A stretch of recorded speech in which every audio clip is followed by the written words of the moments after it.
Bonjour à tous, bienvenue sur Actu Matin dans notre matinale donc de ce mardi 10 septembre 2024. On va évoquer lors de nos débats ce projet de loi déposé à l'Assemblée nationale par le gouvernement qui concerne la chefferie traditionnelle. Qu'est-ce qui pourrait bien changer avec cette loi au sein donc de ces acteurs majeurs de notre vie sociale et qu'est-ce qu'ils apporteront en tout cas à la vie et l'équilibre social de notre pays? Question donc à poser à nos débatteurs. Et si le temps nous le permettait, on va évoquer aussi cette opération engagée par la police à Cotonou. Vous aviez lu dans les journaux entre mendiants et travailleuses de sexe. Eh ben, la cible est partagée par la police républicaine qui essaye de faire le ménage. On en a arrêté un certain nombre lors des 2 dernières semaines au Bénin. On verra à quoi répond cet objectif. Notre invité ce matin, c'est Dr Sylvestre Fayomi. Il est membre de l'Ordre des médecins vétérinaires du Bénin. On va parler avec lui de ces questions d'épidémie. On va faire un focus sur ce que l'Ordre apporte en matière donc de lutte contre les épidémies animales. Ce sera juste après le bulletin qui nous sera présenté par Florence à Bossa dans un instant. Vous aurez rendez-vous aussi avec Esther Tofa, c'est Madame Santé sur Actu Matin. Elle nous propose, puisque nous sommes à la veille de la rentrée scolaire, de savoir quel régime alimentaire préparer à ses enfants pour leur équilibre social, mental, psychologique et physique tout au long des 9 prochains mois qui couvrent donc l'année scolaire. On verra avec elle tout à l'heure. Merci d'être là.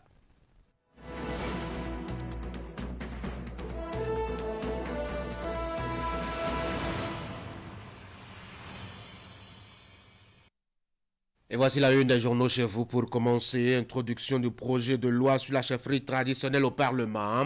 Fraternité a mis en manchette aujourd'hui. Urgence de vulgariser le test. Pré-rentrée 2024-2025, l'heure des réglages. La plateforme EducMaster, pour les transferts en maintenance, les aléas du numérique, la discipline à l'école, conditions de base pour un bon cadre d'éducation. Évaluation du développement, l'honorable Jérémy Adomaou parle des perspectives. Voici Matin libre chez vous, DGI Gate de 2019. Silence inquiétant sur la disparition de 13 milliards de francs CFA et puis initiative la ceinture de la route. 12 étudiants béninois s'envolent pour la Chine. Cas de concertation des confessions religieuses au Bénin, l'UIB se retire.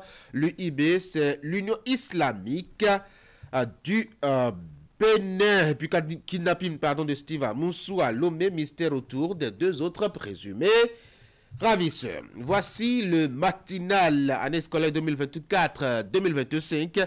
Les prémices d'une rentrée sans anicroche. Les mesures prises ont été dévoilées par le quotidien. Les cantines fonctionnelles dès le 16 septembre prochain. Et puis, commune de Boycon, on apprend qu'il y a mauvaise gestion des réserves administratives. En tout cas, ce sont les oreilles du journal Le Matinal qui l'ont capté.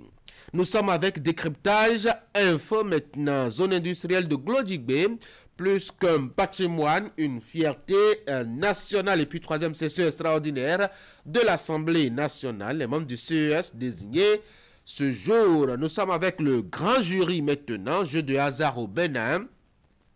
Un secteur qui occupe les jeunes sans espoir. Dabarou, le quotidien qui paraît à Parakou, qui nous propose cet article spécialisé dans le vol de moto. 3 présumés malfrats arrêtés par la police à Kouyaoué dans le département du Mono. Et puis le quotidien Le Meilleur, Bénin Société à quand la fin de la vente de l'essence de contrebande au Bénin, question proposée par le journal ce matin. L'affiche du jour, on va parler maintenant de cette actualité-là, immatriculation,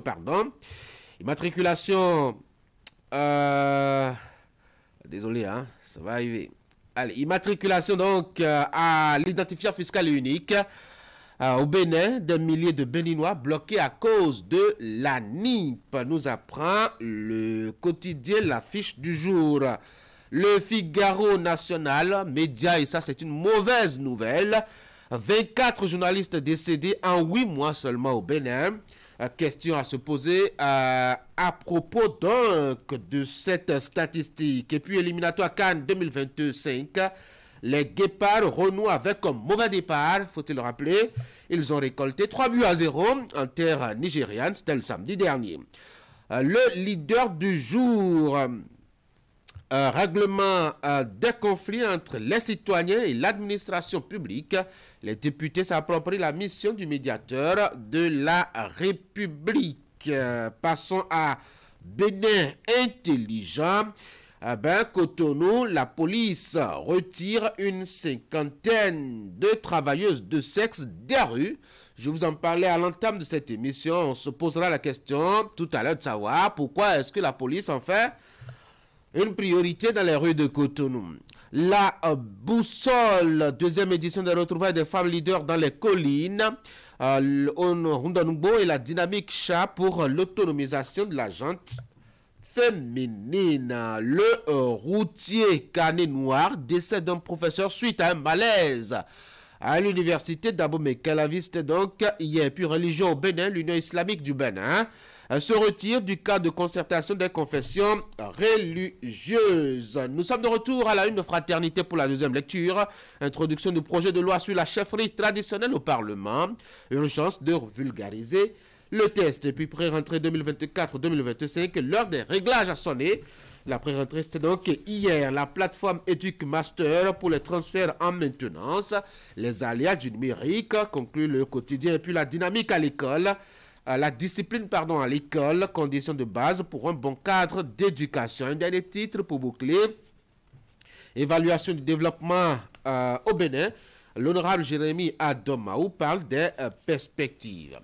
Voilà donc ce qu'on peut retenir, la une des journaux ce matin pour ce qui concerne les quotidiens qui nous sont parvenus ce matin au secrétariat donc, de votre télévision Canal 3 Bénin. On va entrer à l'intérieur de Fraternité. Vous avez justement que le quotidien a réalisé un certain nombre d'articles sur l'éducation nationale et précisément sur l'année scolaire qui s'ouvre la semaine prochaine, a commencé déjà par la pré-rentrée.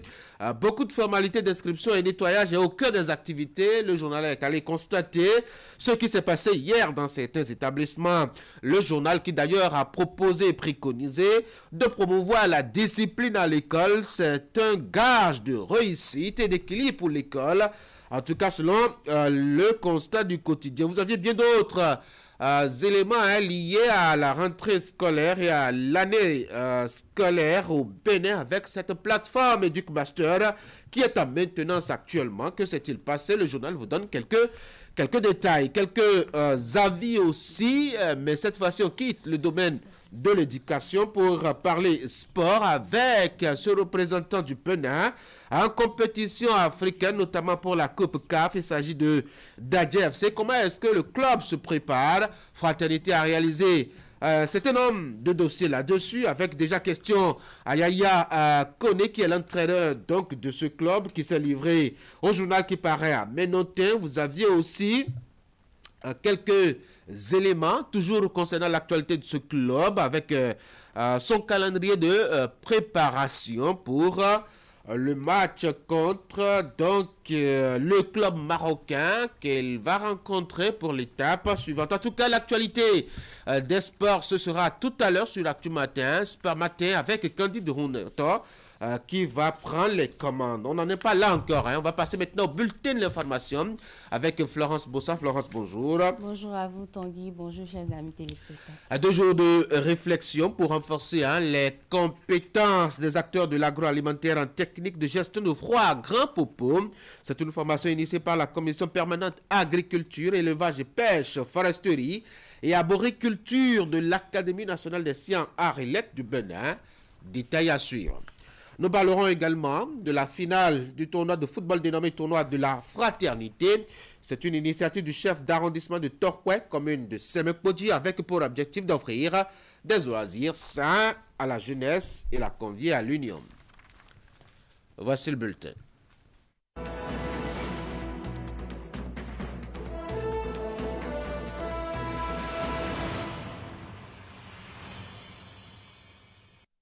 Comment est-ce qu'on peut gérer le froid en agroalimentaire? Thématique au cœur d'une rencontre à Grand Popo, c'est dans le département du Mono-Florence. C'est bien cela, Tanguy, une initiative de la Commission permanente agriculture, élevage, pêche, foresterie et arboriculture de l'Académie nationale des sciences, arts et lettres du Bénin.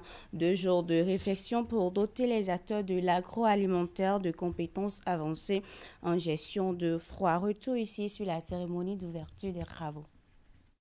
Des responsables de qualité et sécurité alimentaire et autres gestionnaires et fournisseurs d'équipements de réfrigération mobilisés dans cette salle à l'hôtel Bel Azur de Grand Popo pour de nouvelles connaissances en matière de gestion du froid en agroalimentaire. Ici, les réflexions tournent autour de la chaîne de froid qui déconseille la discontinuité dans la congélation des produits de la production à la consommation. Pourquoi? Parce que ça garantit la qualité du produit et la sécurité alimentaire du produit. Autrement, c'est parce que lorsque vous coupez le froid et que vous reprenez après, eh bien, vous avez ce problème que cela génère des micro-organismes, des bactéries qui sont néfastes à votre santé. Et pour la sécurité alimentaire et le bien-être des populations, la Commission permanente agriculture, élevage et pêche, foresterie et arboriculture de l'Académie nationale des sciences, arts et lettres du Bénin apporte la contribution de la science. Un atelier de formation animé par des universitaires venus de divers horizons pour ce sujet. Lorsqu'on tue un animal, la décomposition commence immédiatement. Au bout d'1 heure, la viande est impropre à la consommation. Ça pose à minima des problèmes gastriques qui n'en a jamais eu, c'est parce que la viande n'a pas été réfrigérée tout de suite. Ce froid permet d'endiguer le développement des enzymes, des bactéries qui causent la décomposition. On n'a pas besoin de congeler tous les produits agroalimentaires. On peut, à 2-4 degrés, conserver certains produits pendant 10 jours, 15 jours. Tous ces enseignements sont contenus dans les communications prévues pour être animées au cours de cet atelier. Il s'agit, à l'issue de 48 heures de réflexion, de doter ces acteurs de l'agroalimentaire de compétences avancées en gestion de froid. On reste toujours dans le département du Mono. À quelques jours de la rentrée des classes, les meilleurs élèves de l'année scolaire écoulée continuent de bénéficier de cadeaux. C'est le cas des meilleurs élèves de l'arrondissement de Koudo dans la commune de Lokossa qui ont reçu des kits scolaires en guide de récompense pour le travail abattu au cours des examens nationaux. C'est un projet porté par la Fondation Rodeo Magnificat dont l'objectif est de promouvoir l'excellence dans cet arrondissement. Voici le compte rendu de la cérémonie. Des kits scolaires aux élèves de l'arrondissement de Koudo qui ont fait parler leur génie à l'issue des derniers examens nationaux. Un cadeau d'un mécène bien connu ici, la Fondation Rodeo Magnificat, qui entend soutenir l'État central dans ses efforts au profit du système éducatif. Il est important donc d'accompagner les actions du gouvernement de son Excellence Patrice Talon, qui fait beaucoup dans le secteur de l'éducation aujourd'hui. Il faut donc soutenir ces efforts. Et c'est ce que nous faisons ce matin. Et c'est ce que la Fondation Rodeo Magnificat fait ce matin pour quand même soutenir l'État central avec donc le don de ces fournitures à vous, lauréats du CEP et du BPC 2024. Le geste est fait aussi pour soulager les parents en leur réduisant la saignée financière à l'orée de cette nouvelle année académique. Et pour l'occasion, près de 1000 kits scolaires ont été distribués à ceux qui ont été brillants au CEP et au BEPC dans leur session de juin 2024. Des kits scolaires constitués de cahiers, de stylos et de bien d'autres intrants. Que Dieu lui accorde la santé et les moyens afin que cette initiative se pérennise. Nous lui promettons d'en faire bon usage avec de très bons résultats à la fin de l'année. Le seul moyen que vous avez, vous bénéficiaires, pour remercier la Fondation Rodeo Magnificat, c'est de continuer à travailler, à mouiller le maillot et à ne jamais baisser les bras. Parce qu'en le faisant, il sera non seulement content, mais il sera rassuré de ce que la relève est donc engagée. Et vous pouvez valablement demain représenter l'arrondissement, la commune le Bénin et nous pouvons compter donc sur vous. À la quête de fierté pour l'arrondissement de Kudo, la Fondation Redeo Menikpa concentre ses efforts depuis des années dans la promotion de l'excellence à travers la remise de kits aux élèves et l'organisation régulière des cours de renforcement dans toute la commune de Lokossa. Des actes à renforcer cette année avec le don de mobilier aux établissements scolaires de la localité. Kudo est l'un des arrondissements de Lokossa, chef-lieu du département du Mono. En sport, la finale du tournoi de football dénommé Tournoi de la Fraternité a été jouée ce week-end à Craqué. Organisé par le chef d'arrondissement de Torhoué, le tournoi vise à offrir des loisirs sains à la jeunesse et les convier à l'union. La finale a connu la présence du maire de Semepodi, Yohannes Benameto. Suivant. Club de fin du tournoi de la Fraternité, l'un des événements phares des vacances dans l'arrondissement de Torhoué, commune de Semepodi. Après plusieurs semaines de compétition, ce sont les équipes de Aïdjedo en jaune et Adiémé en bleu qui se sont hissées en finale. Une finale jouée devant un public qui a massivement effectué le déplacement du terrain de Craqué à la grande satisfaction du promoteur Alfred Toyetomé qui se bat pour l'épanouissement de la jeunesse. Chers tous, je voudrais dire vraiment merci pour cette organisation encore réussie. Organisation menée de bout en bout par mes jeunes frères. Organisation faite avec l'équipe de Isidore Adoukonou. Je voudrais leur dire merci. Cette énième organisation, vous voyez le monde que ça a encore drainé. C'est la jeunesse qui gagne, c'est Torhoué qui gagne, c'est le CA qui gagne. Je voudrais que d'autres éditions viennent encore, et que la jeunesse de tout Torhoué s'unisse. Dans ce match âprement disputé, c'est l'équipe de Adiémé qui a réussi à prendre le dessus par le score de 1-0, s'adjugeant ainsi le trophée du vainqueur. Vous savez, le sport roi, c'est le football. Et lorsque nous sommes devant nos postes téléviseurs, nous nous demandons à quand les Ronaldo de Torhoué, à quand les Messi de Dangbo, à quand. Cette initiative n'est pas l'initiative de Torhoué, c'est l'initiative pour la prospérité du football au Bénin. C'est l'initiative pour la prospérité du football à Semepodi. Donc, monsieur le CA et toute l'équipe, ce que vous faites, vous ne le faites pas pour Torhoué. Vous le faites pour toute la commune, vous le faites pour tout notre pays. Ça fait beaucoup d'émotions, beaucoup de joie. Et je suis satisfait de l'organisation. Une mobilisation exceptionnelle et une prestation des joueurs qui m'a émerveillé. Franchement, nous avons commencé et nous voilà avec des résultats probants. Une fois de plus, le chef d'arrondissement de Torhoué, Alfred Toyetomé et son équipe ont mis les petits plats dans les grands pour offrir des loisirs sains à la jeunesse de Torhoué et de la commune de Semepodi en général pendant ces vacances qui s'achèvent. Tanguy, c'est la fin de ce bulletin d'information. Merci beaucoup à vous, Florence Bossa, pour l'avoir présenté. Faut-il dire, on a d'autres points de l'actualité tout au long de la journée, à 13h, 19h30 et 22h30. Ce sont les rendez-vous des grandes éditions à 11h et à 16h, où on pourrait vous retrouver aussi, Florence. Ce sont les bulletins de la journée. Allez, bonne journée, Florence. Merci à vous. Mesdames et messieurs, merci beaucoup. Mesdames et messieurs, on va passer maintenant à l'autre bulletin d'information, mais cette fois-ci d'actualité sportive. Voici donc Sport Matin.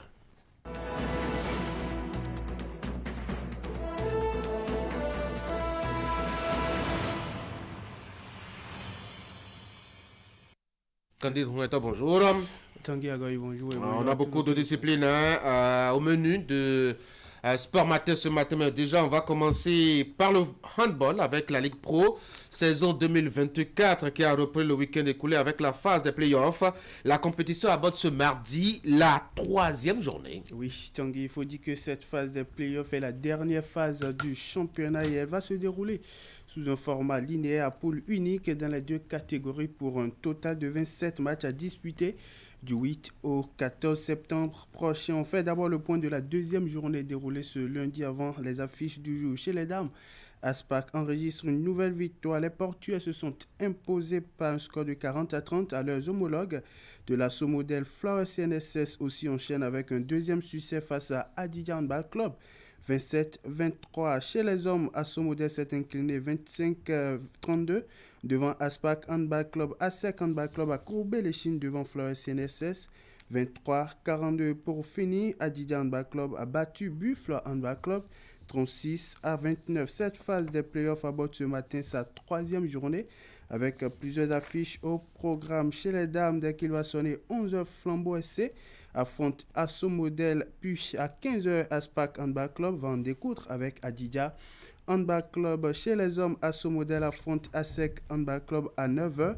Et puis Adidja Handball Club affronte Aspac Handball Club. Puis dès qu'il va sonner 17h, Flowers CNSS va en découdre avec Buff Handball Club. Tanguy, on change de discipline et on s'intéresse maintenant à la balle ovale. La Ligue de la Fédération béninoise de rugby lance officiellement leurs activités. C'est bien sûr la Ligue de l'Est qui a ouvert le bal ce samedi en organisant le championnat régional de rugby à 7. La compétition s'est déroulée sur les installations du stade Charles de Gaulle de Porto Novo et a réuni les trois clubs venus des départements de l'Ouémé et du Plateau. Voici les détails.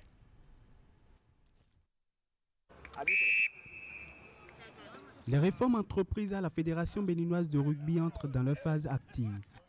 Désormais, le championnat national de la balle ovale à 7 sera précédé d'une phase zonale. C'est l'une des réformes instaurées par l'instance dirigeante de la fédération à travers le lancement il y a quelques mois de ces trois démembrements. Nous voici pour la première fois où nous organisons les championnats de la phase zonale. C'est pour la première fois dans l'histoire du rugby béninois. Ce qui prouve que les choses avancent réellement dans les réformes qui ont été instaurées par le président de la Fédération béninoise du rugby. En cette matinée du samedi, la Ligue de l'Est réunit les passionnés des départements de l'Ouémé et du Plateau pour le championnat de rugby à 7 de la zone. La compétition met aux prises les loups-garous d'Avrancourt, les bulldozers d'Apro-Misrété et les dinosaures de Porto Novo. Trois équipes qui s'affrontent dans un format linéaire pour une place directe à la phase nationale du championnat.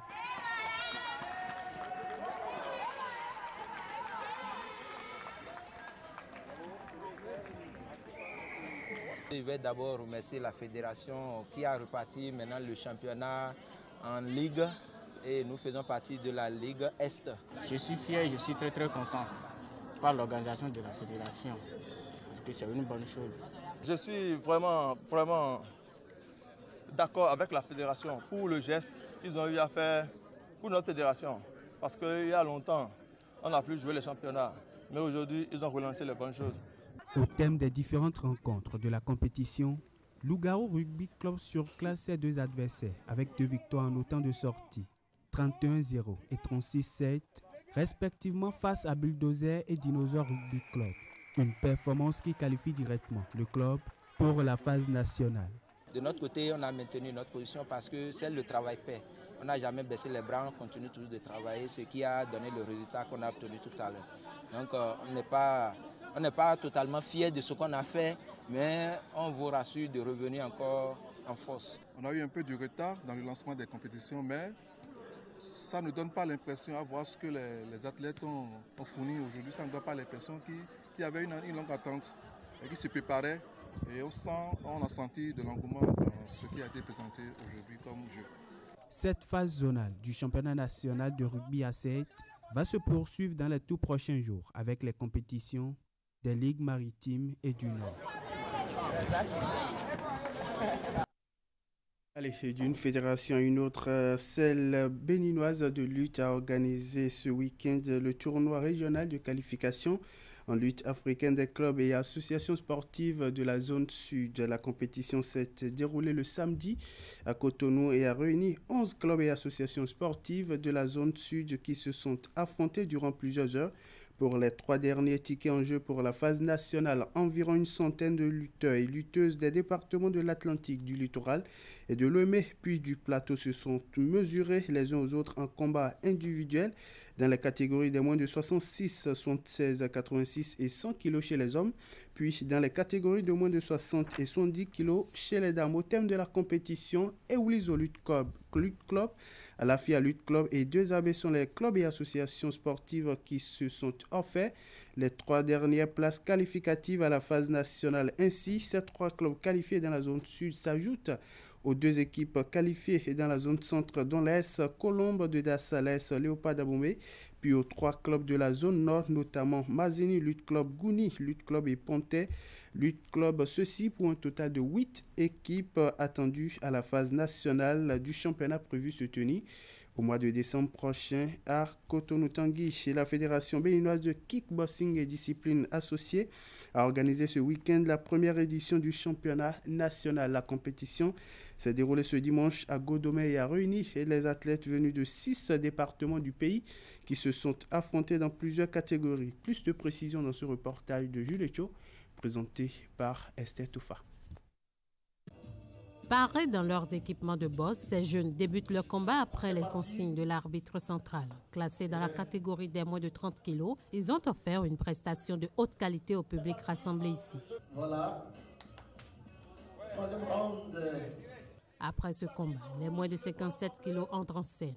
Au fur et à mesure que les rounds s'enchaînent, le spectacle monte en intensité à la grande satisfaction du public qui n'en demandait pas moins.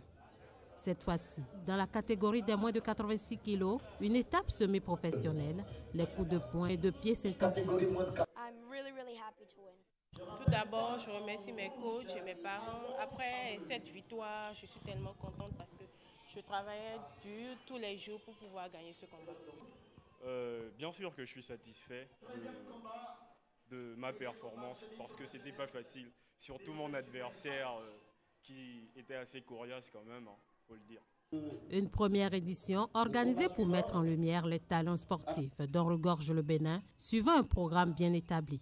Malgré les défis énormes du moment, nos autorités ont très tôt compris qu'il était important que le secteur du sport puisse bénéficier d'un soutien conséquent pour en faire véritablement un facteur de développement et d'épanouissement.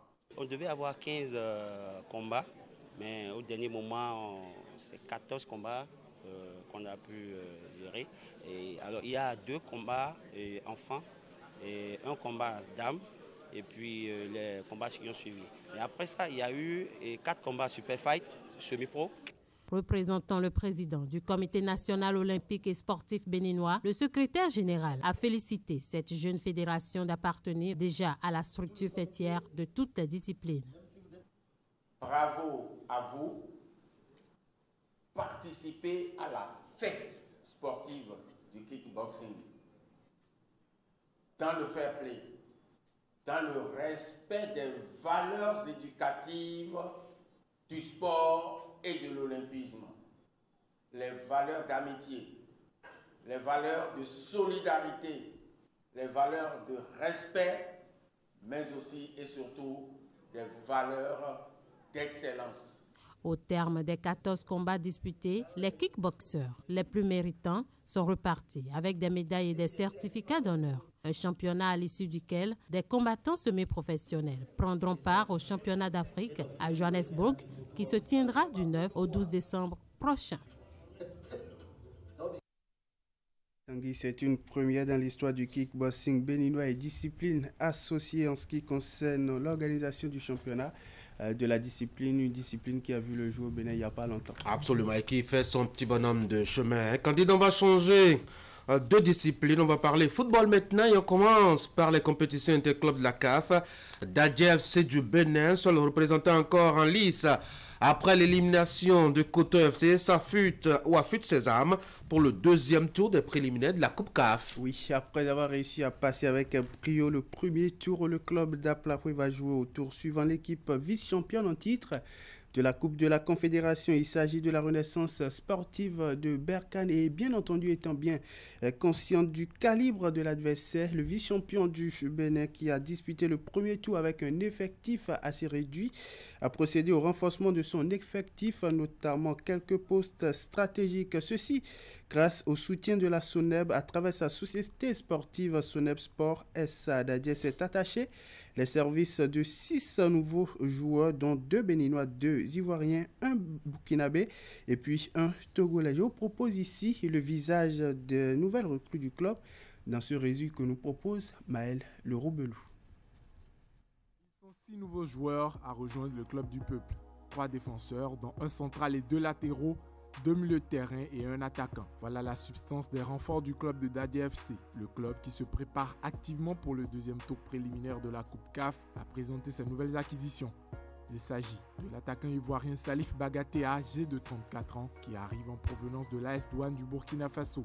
Lors de la saison 2023-2024 avec les douaniers burkinabés, Bagaté a disputé 16 matchs de championnat pour 7 buts inscrits. Passé par la SEC Mimosa ou Salitas FC, l'expérimenté attaquant ivoirien vient renforcer la ligne offensive des Bleus Ciel. Au milieu de terrain, le club d'Aplakoui s'est attaché les services du milieu de terrain béninois Stéphane Seignon-Vingbe qui évoluait avec Asvo dans le championnat local. Passé par l'Autopopo, le joueur de 21 ans capable d'évoluer sur le flanc en attaque apporte sa fougue à Dadje. Autre milieu de terrain qui est arrivé, c'est le Togolais Junior Dogatse de l'Étoile filante de Lomé, passé également par Semassi de Sokodé. En défense, on note l'officialisation du défenseur central béninois Ronaldo Chinoussé à l'OFA après l'aboutissement des démarches administratives auprès de la CAF. On retient aussi la venue du latéral gauche ivoirien Vanier Bivanier Mikael en provenance de Coton FC. Celui qui a terminé champion de la dernière Super League Pro avec Coton veut bien porter l'équipe vers la victoire au plan continental. Un autre latéral a rejoint l'effectif en la personne du Burkinabé Brice Aziz Dabré en provenance de Rai Club du Kadiogo, lui qui par le passé a défendu les couleurs de l'Asfa Yenega. Avec plusieurs secteurs de jeu renforcés, notamment la défense, le club d'Aplakoui veut se donner les moyens de réaliser une très belle suite de campagnes africaines.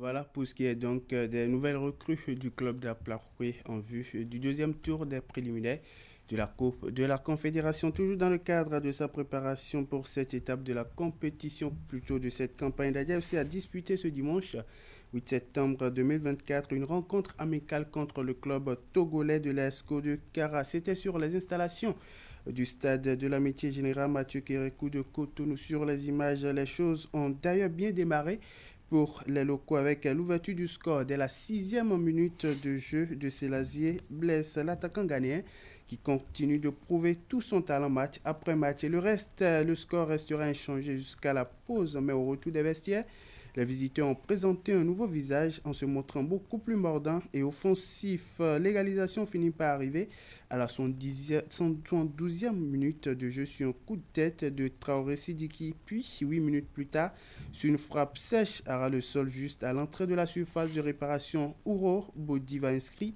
le second but togolais. Score final 2-1 en faveur de l'ESCO de Kara. Dadje s'incline donc en amical international à moins d'une semaine de son match contre la Renaissance sportive de Berkane, entrant dans le cadre du deuxième tour préliminaire de la Coupe de la Confédération. Il faut aussi rappeler que l'ASCO de Kara est engagé sur la scène continentale, mais à un cran au-dessus, c'est-à-dire en Ligue des Champions. Et donc, cette rencontre amicale a servi de test pour les deux équipes. Espérons donc que Dadje puisse tirer des leçons de ce match amical avant de défier le week-end prochain au stade général Mathieu Kérékou de Cotonou, la Renaissance sportive de Berkane.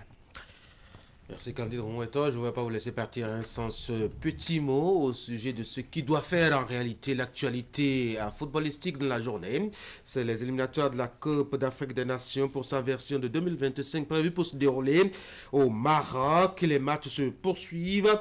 Depuis hier, s'est ouverte la deuxième journée de cette campagne. Évidemment, le Burundi s'est incliné devant le Sénégal sur un score de 0 but contre la Guinée équatoriale et puis le Togo se sont neutralisés par un score de 2 buts partout, nul de score d'un but partout entre le Niger et le Ghana, puis entre le Madagascar et les Comores. Victoire 2 buts à 0 de l'Ouganda devant le Congo, 1-0 pour la victoire du Maroc devant le Lesotho. L'Angola enchaîne avec une deuxième victoire devant le Soudan, score final 2 buts à 1. La République démocratique du Congo s'est imposée à l'Éthiopie. La deuxième journée se poursuit donc aujourd'hui, ce mardi, avec plusieurs rencontres à suivre. Déjà à partir de 14h, le Rwanda affronte le Nigeria qui a battu le Bénin à son entrée en compétition. Le Soudan du Sud sera face à l'Afrique du Sud. La Swatini affronte le Mali. Le Botswana va en découdre avec l'Égypte. Le Mozambique défie la Guinée-Bissau. Le Gabon affronte la Centrafrique. La Guinée sera face à la Tanzanie. La Namibie va croiser les crampons avec le Kenya. Puis à 17h, on aura droit à 2 rencontres. Le Zimbabwe affronte le Cameroun. Le Libéria va en découdre avec l'Algérie. Puis à 20h, on aura droit à plusieurs autres rencontres. Cap-Vert, Mauritanie, Burkina Faso, Malawi, Tchad, Côte d'Ivoire, Burkina Faso, bien entendu, Zambie, Sierra Leone et la dernière rencontre de la journée qui va opposer le Bénin à la Libye. Tanguy, il faut dire que dans le cadre de cette rencontre entre les Guépards du Bénin et leurs homologues libyens, Guénotre et ses hommes se sont entraînés hier au stade Félix Houphouët-Boigny d'Abidjan, Côte d'Ivoire, où ils reçoivent la Libye. Plusieurs aspects ont été corrigés au cours de cette rencontre, notamment les erreurs techniques, ou plutôt les erreurs commises lors de leur entrée en compétition face au Nigeria ou face au Super Eagles du Nigeria à Uyo, au Nigeria, où les Guépards se sont inclinés sur un score de 3 buts à 0. Après avoir débuté cette campagne d'un faux pas, les Guépards du Bénin n'ont plus droit à l'erreur s'ils entretiennent bien entendu toujours ce rêve d'aller, ou plutôt de se retrouver une fois encore à la Coupe d'Afrique des Nations, une compétition à laquelle ils n'ont plus pris part depuis 2 éditions.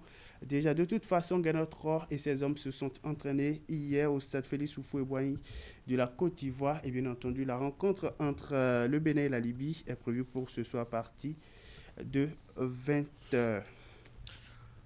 Tanguy ? Oui. C'est tout. Ça ne vous dit pas un mot sur cette rencontre? Oui, pourquoi pas.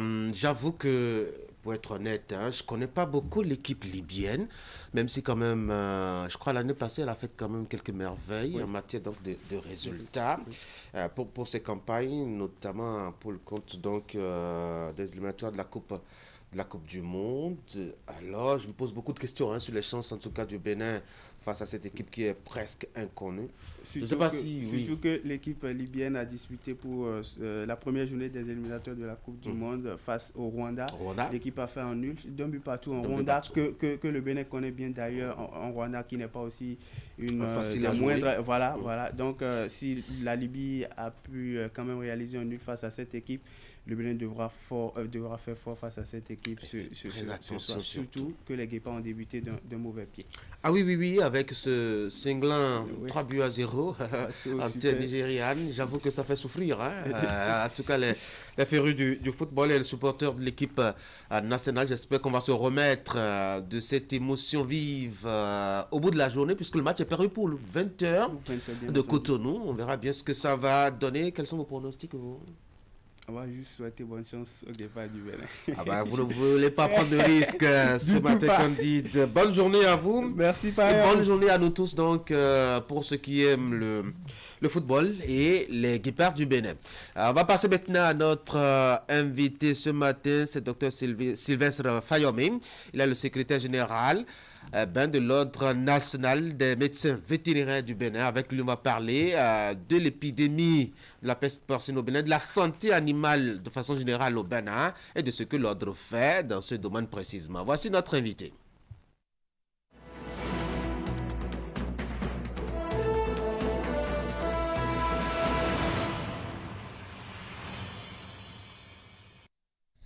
Docteur Fayomi, bonjour. Bonjour.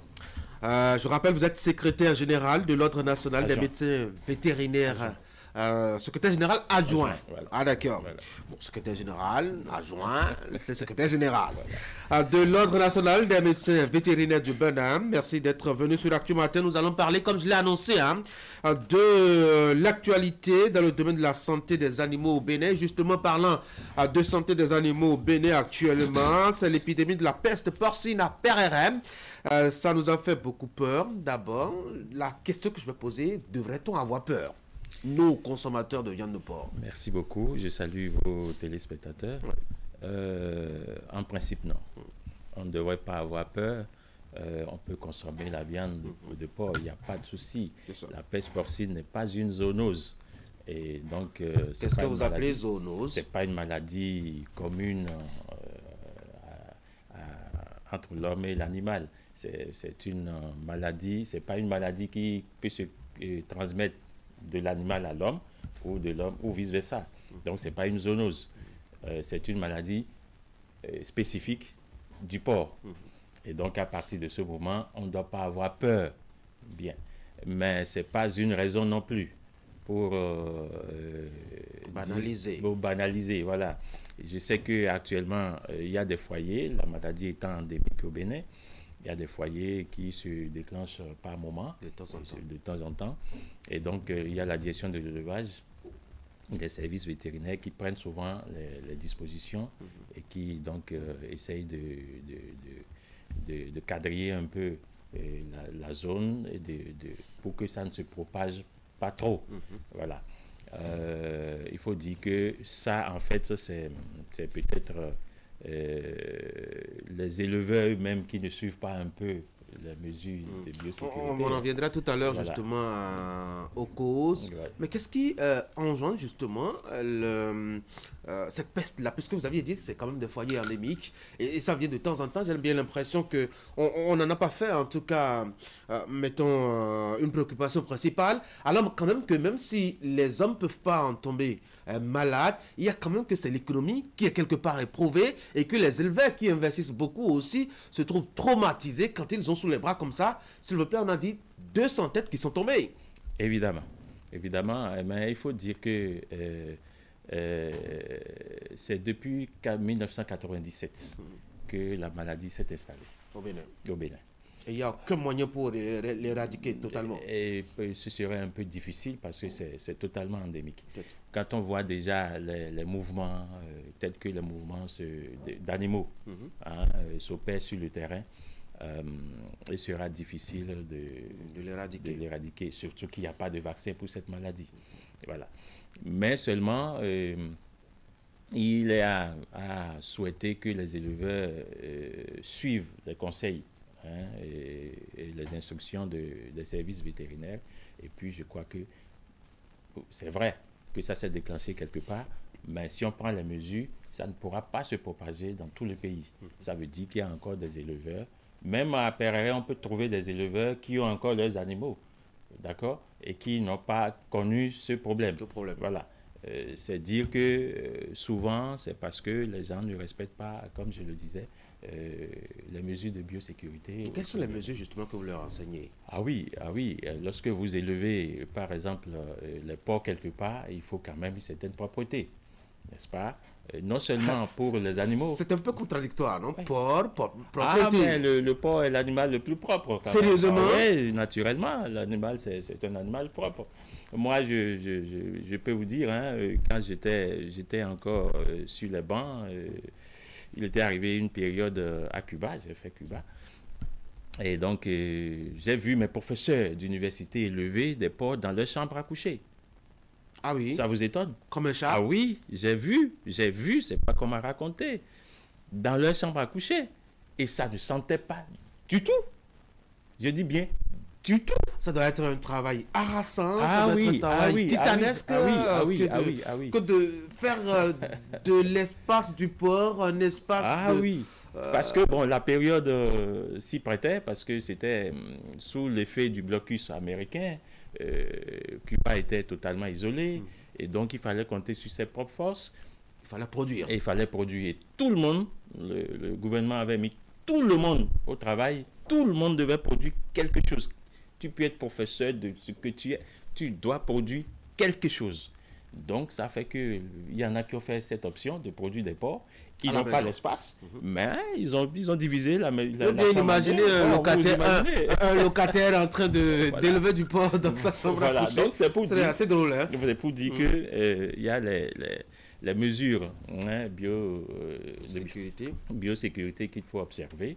Donc, d'abord la propriété. La propriété. Et en plus, il faut respecter un peu, comment vous appelez, les consignes concernant les produits, médicaments qu'il faut utiliser, comment il faut les utiliser, les dosages et tout ça, c'est important. Important. Donc, il y a beaucoup d'éleveurs qui ne le font pas. Les ordures, les déchets, tout ça, il y a une façon de les disposer. Ça doit observer une distance par rapport aux enclos et tout ça. C'est des trucs qu'il faut respecter. Il faut se nettoyer les mains avant de rentrer dans votre porcherie. Il faut avoir un attroupement digne. Voilà. Et tout ça, c'est comme ça. Mais quand ça arrive, qu'est-ce qu'on fait? Puisque vous avez dit qu'il n'y a pas de vaccin. Non, généralement, ce qui était conseillé, c'était l'abattage systématique. Mais bon, vous savez, comme vous l'avez dit, il y a un côté économique. Et aujourd'hui, si on doit aller abattre 200 porcs ou bien 100 porcs chez un éleveur sans compensation, ça pose un petit problème. On va s'écrouler. Hein. Voilà, ça fait un petit problème. Et donc, bon. Qu'est-ce que vous préconisez maintenant? Non, c'est que l'abattage se fait et la direction de l'élevage prend les dispositions pour pouvoir essayer de régler la situation sur le terrain, de cadrer la zone. D'une manière ou d'une autre, voilà. Les animaux vont quand même à la poubelle. Naturellement. On ne peut pas les consommer, même si la maladie ne peut pas se transmettre à l'homme. Oui, ce n'est pas qu'on ne peut pas les consommer, mais vous savez, je ne veux pas trop attirer l'attention là-dessus. Il y a une corrélation. Il y a une corrélation qu'on a constatée, qui a été révélée. Lorsque vous avez cette poète porcine-là, vous allez constater au niveau des centres de santé, il y aura un peu plus de cas de salmonelle. Hein, qu'est-ce que c'est? Oui, c'est une maladie, et là, c'est une zoonose. Et je donne un exemple, hein, vous finissez de manger une viande, vous allez à la maison et vous commencez la colique. Ou bien vous commencez les maux de ventre, voilà, la diarrhée et autres. Hein, ça peut être la colibacillose, mais les salmonelles aussi peuvent passer par là, où vous pouvez avoir, on a l'habitude de parler de la fièvre typhoïde. Voilà, il y a une corrélation. Et donc, je ne vais pas dire, on ne peut pas manger, mais toujours est-il qu'avant de manger, il faut que les services vétérinaires donnent leur avis. Justement, vous vétérinaires, votre rôle s'arrête dès lors qu'on a fini d'abattre l'animal et que vous aviez tout inspecté, ou cela va au-delà, parce que entre le moment où on l'a abattu et que vous aviez fait le contrôle et le moment où nous sommes en train de mettre le morceau dans notre bouche, il y a quand même un long chemin. Est-ce que votre travail s'arrête seulement à la sortie de l'enclos, ou est-ce que vous faites autre chose pour notre sécurité? Ah oui, nous faisons beaucoup. Et peut-être c'est ce que nous manquons peut-être de faire, c'est la communication. D'ailleurs, on vous reproche beaucoup de choses, hein, notamment n'avoir rien dit par rapport à cette épidémie à Perere. On a l'impression que vous êtes totalement indifférent par rapport à ça. Non, nous travaillons beaucoup, et c'est d'ailleurs la raison pour laquelle nous sommes en train d'organiser un événement bientôt pour pouvoir mettre la lumière sur la profession. On verra bien tout à l'heure, oui. Voilà. Donc, et par rapport à la question, le vétérinaire, avant que vous n'abattez l'animal, le vétérinaire intervient. Il inspecte pour voir est-ce que cet animal en bonne santé, est-ce qu'on peut l'abattre. Il donne d'abord son avis. Puis après l'abattage, il vient encore contrôler, voir est-ce que, puisque en voyant l'animal debout, il ne peut pas examiner son intérieur. Donc, dès que l'animal est abattu maintenant, il vient, il fait l'inspection, il observe les différents organes et voir est-ce qu'il y a un problème. S'il y a un problème, il dit ce qu'il y a lieu de faire. S'il n'y a pas de problème, il vous donne le OK et vous le mettez sur le marché. Voilà. Donc, c'est comme ça que nous contrôlons généralement. Mais en dehors de ça, nous allons dans les gargoteries et autres contrôler ce qui est préparé. Ah oui? Ah oui. Les services vétérinaires font ça. Dans Cotonou, il y a beaucoup de gargoteries vont témoigner. Les agents passent pour voir est-ce que ce qui est préparé là est consommable. Si c'est consommable, il n'y a pas de souci. Si ce n'est pas consommable, vous prenez les plats et vous les saisissez. Oui, on saisit. On saisit. Et les gens ne s'en prennent pas à vous là? Non, mais s'ils doivent voir un vétérinaire transporter des marmites non, ça se fait. Avec, Oui, ça se détruit. Ah oui? Oui, ça se détruit. C'est peut-être parce qu'il n'y a pas beaucoup de communication autour. Ça se fait. Il n'y a que les gargoteries qui vous intéressent? Non. Les gros restaurants sur la place. Naturellement. Et qui ont un arrière-coût qu'on ne connaît pas, qu'on ne maîtrise pas, qui nous apportent juste des plats fumants devant nous alors qu'on a payé cher. Évidemment. Comment vous faites? Oui, ça se contrôle. Ça se contrôle parce que là où ils prennent ils achètent leur viande, c'est contrôlé. D'accord? Et dans ces surfaces-là, dans ces restaurants-là, les agents passent pour faire également le contrôle. C'est eux qui vous appellent ou vous débarquez à l'improviste? C'est à l'improviste. À l'improviste? C'est à l'improviste. C'est à l'improviste, ça se fait. Et donc, si on doit attendre qu'ils nous appellent, vous comprenez qu'ils prendront les dispositions qui s'imposent. Voilà, donc c'est comme ça. J'ai l'impression aussi que les médecins vétérinaires sont très concentrés sur je dois dire les villes, les centres-villes. Bon, évidemment, parce que là, il y a les restaurants qui peuvent vous intéresser. Alors que on a quand même des campagnes dans lesquelles aucun contrôle ne se fait. Le petit éleveur, je ne sais pas moi, dans un petit coin du Bénin, qui élève à l'air libre son petit poulet, d'ailleurs à qui il ne donne rien, le plus débrouille pour se nourrir dans l'espace, puis après on l'attrape, on l'amène au marché, l'autre l'achète, va le préparer et manger tranquillement.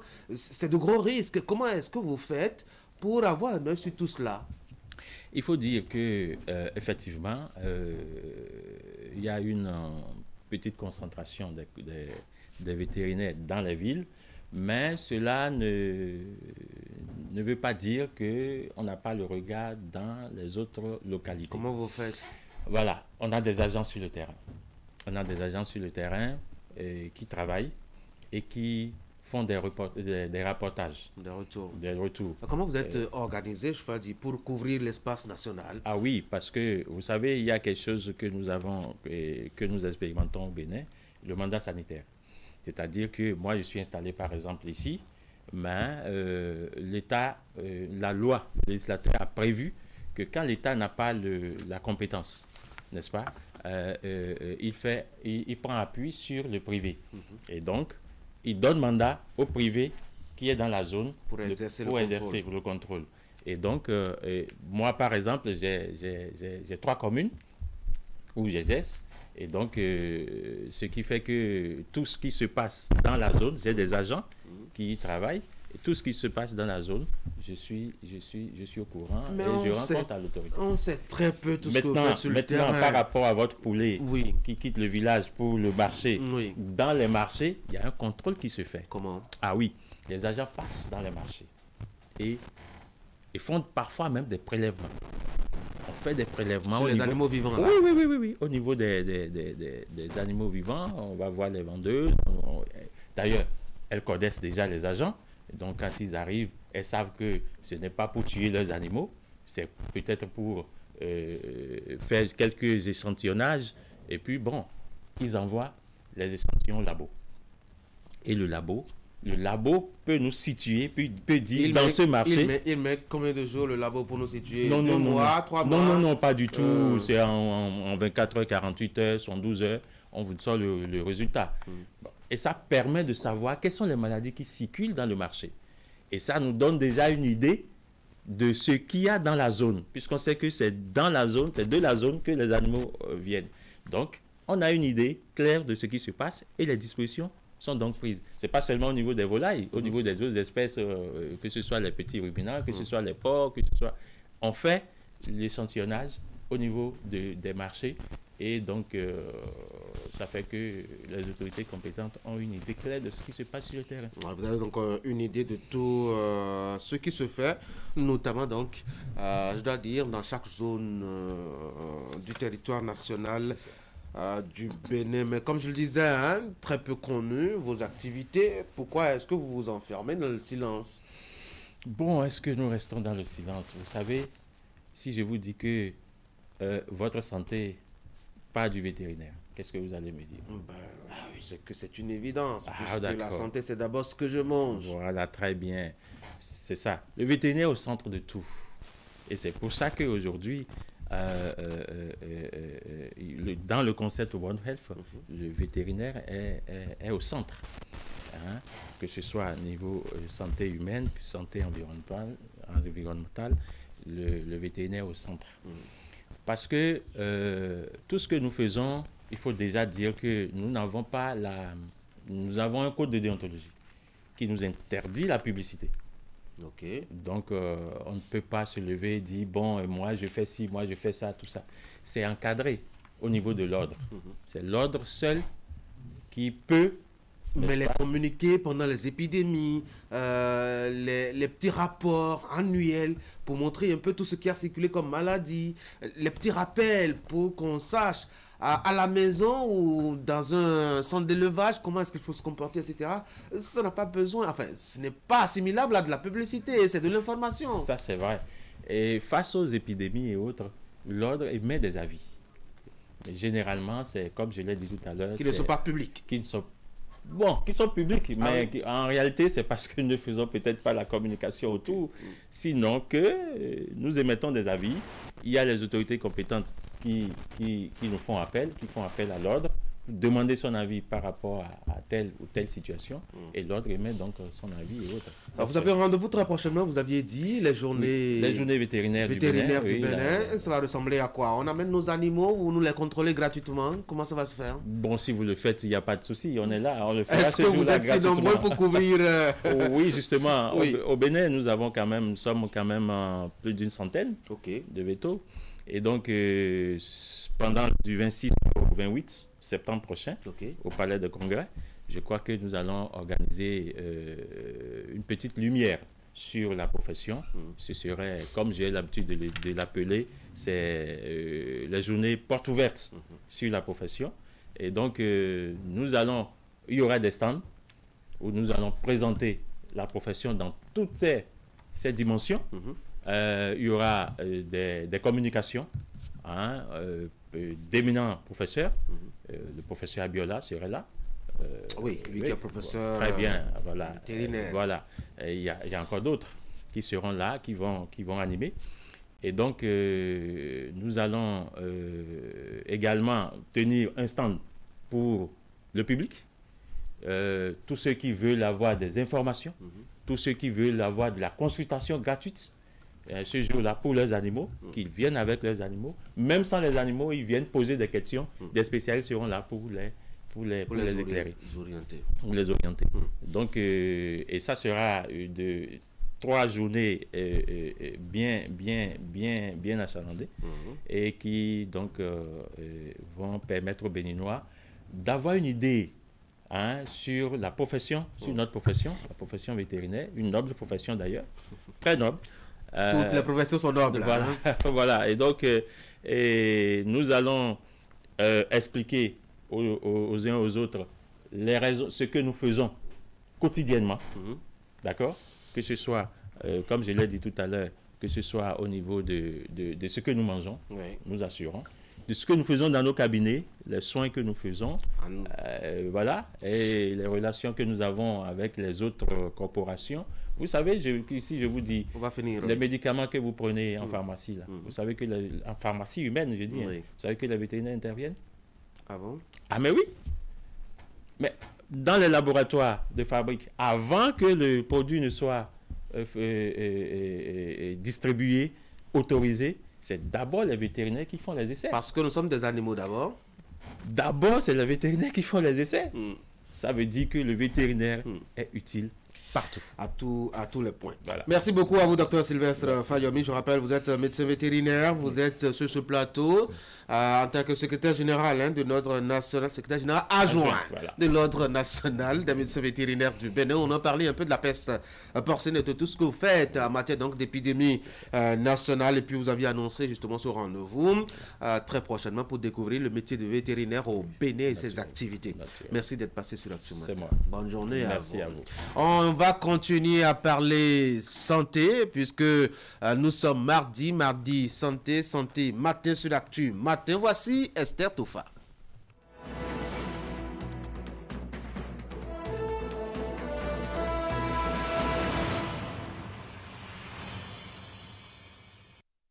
Donc, nous prenons soin de vous sur cette tranche sur l'Actu Matin. Esther Tofa, bonjour. Bonjour, Tanguy. Dès la semaine prochaine, notamment le lundi, c'est déjà la rentrée scolaire. On va donc avoir les enfants qui retournent à l'école. Il faut bien un régime alimentaire pour soutenir tout ce temps-là de pression. Et surtout d'exigence, je dois dire physique et intellectuelle. Alors, vous avez préparé quelques dispositions.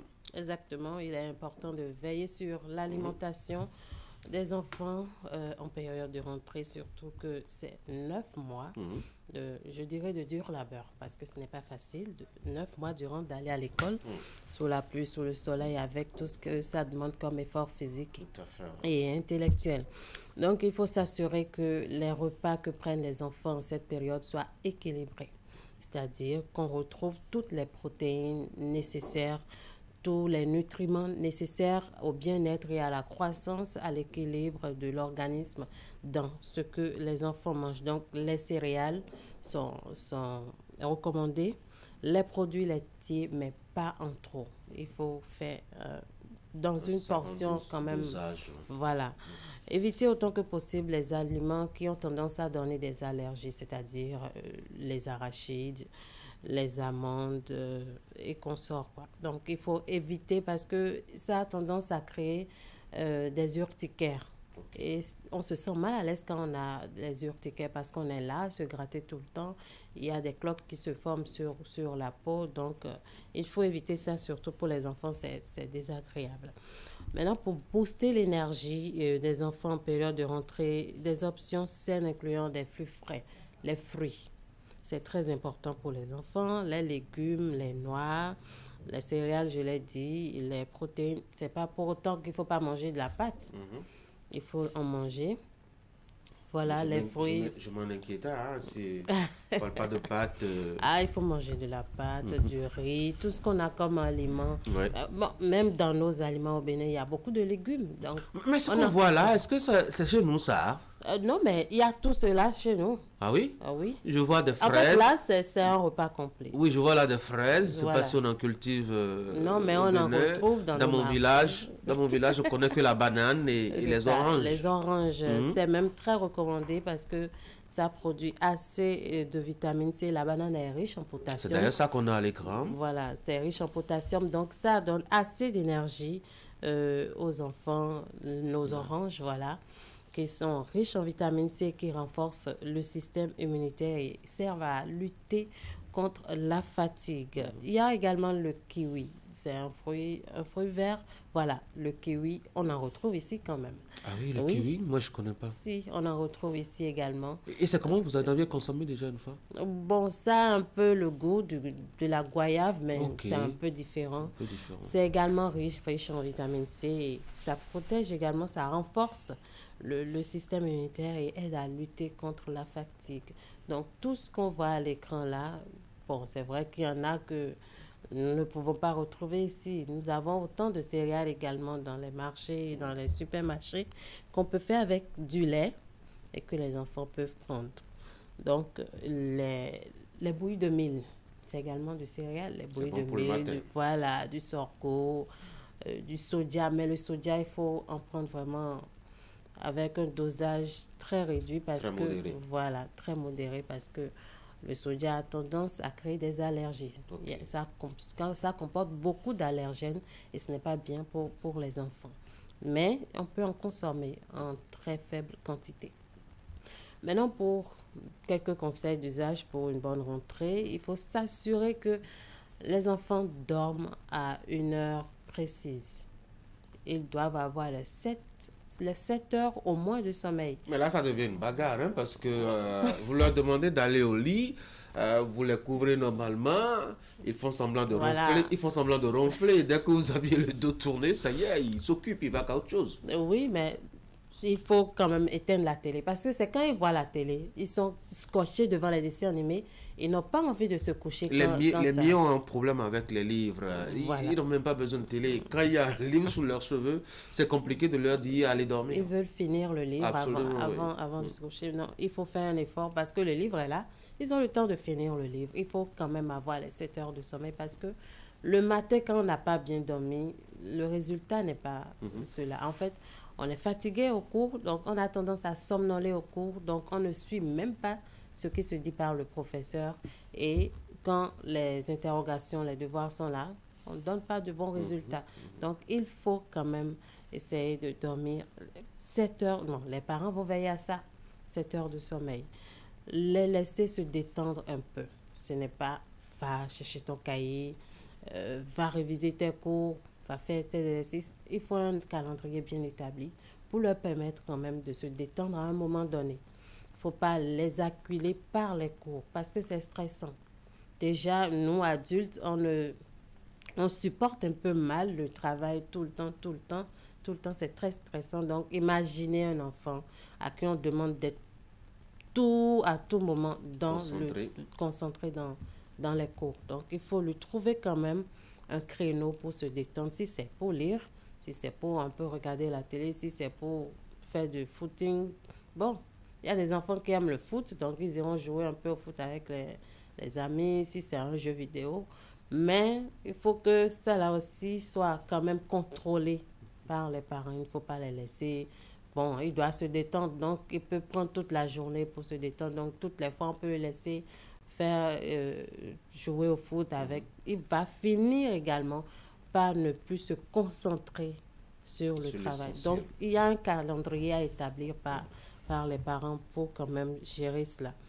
Leur éviter le stress, je l'ai dit. Il ne faut pas les acculer de boulot, de travail. Les travaux domestiques, d'accord, par moment. Parce que c'est pas parce que... Oui. Les travaux domestiques? Oui, par moment. Genre, c'est pas qu'on va laisser. Ils doivent faire. Mais ça ne doit pas dépasser quand même le temps qu'ils doivent consacrer à leurs études.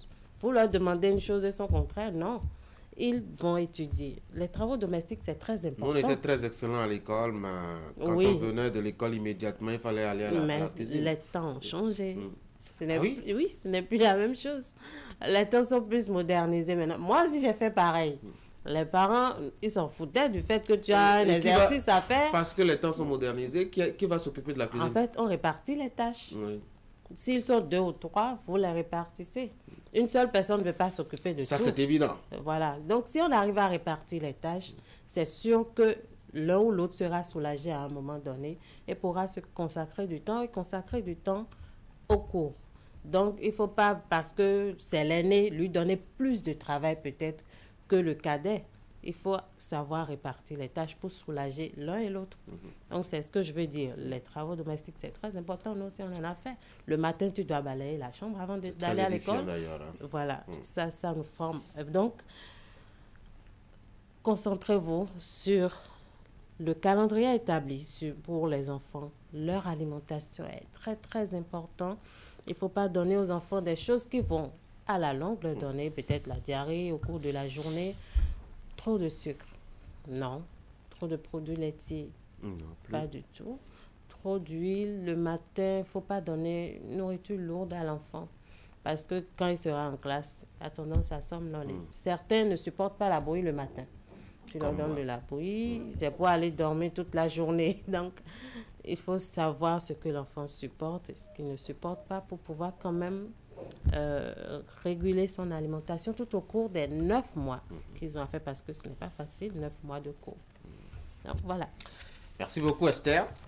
C'était donc quelques conseils pour aider les parents à prendre soin de leurs enfants dans le cadre de cette rentrée scolaire. Je vous dis bonne journée. Merci. Mesdames, Messieurs, on va maintenant marquer la pause parce qu'il y a quand même eu beaucoup d'éléments qui sont passés entre 7h et 8h, mettons, et demi à peu près sur Canal 3 Bénin et à Cotonou. Je vous propose donc qu'on fasse une pause.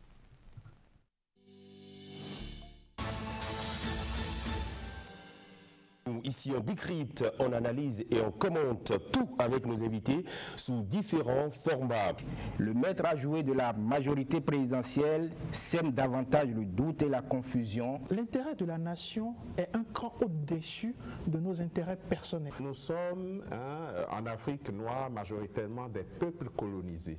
Ça veut dire que quelque part, on a effacé notre mémoire et on nous a imposé notre idéologie. Je ne pense pas que les manifestations avec des groupes aussi bien organisés que sont les centrales syndicales notamment, puissent constituer une menace pour un pouvoir. On est bien d'accord.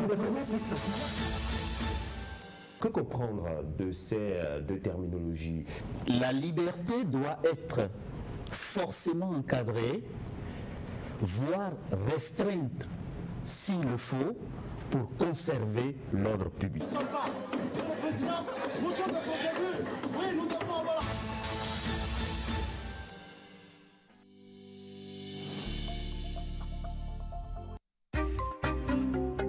La cybercriminalité est un fléau à l'antipode du développement socio-économique durable et de la crédibilité de notre pays. Ne permettons pas aux cybercriminels et gaïmans de salir la réputation de notre pays et de ruiner nos efforts collectifs en faisant fuir les investisseurs. Ensemble, combattons la cybercriminalité en dénonçant les gaïmans. Pour tout renseignement et assistance contre la cybercriminalité, appelez les numéros 63 09 51 61, 63 09 51 62, 65 48 78 74 ou écrivez à l'adresse mail ocrc@dgpr.bj.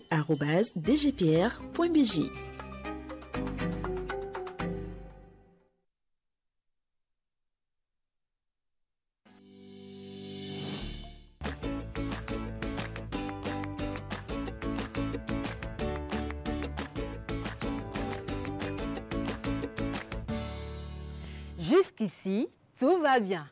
Et oui, plus qu'une expression de résilience, c'est ma nouvelle émission qui démarre bientôt sur votre chaîne Canal 3 Bénin. Jusqu'ici, tout va bien, c'est des témoignages poignants d'endurance et de combativité face aux défis. C'est des reportages et de profonds moments d'échange avec nos experts qui vous forment et vous orientent.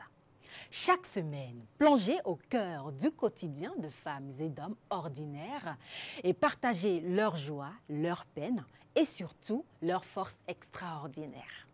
Ces femmes, mais aussi ces hommes qui chaque jour repoussent les limites et redéfinissent le possible. Jusqu'ici, tout va bien. Plus qu'une émission est une communauté. Rejoignez-nous et soyez une source d'inspiration.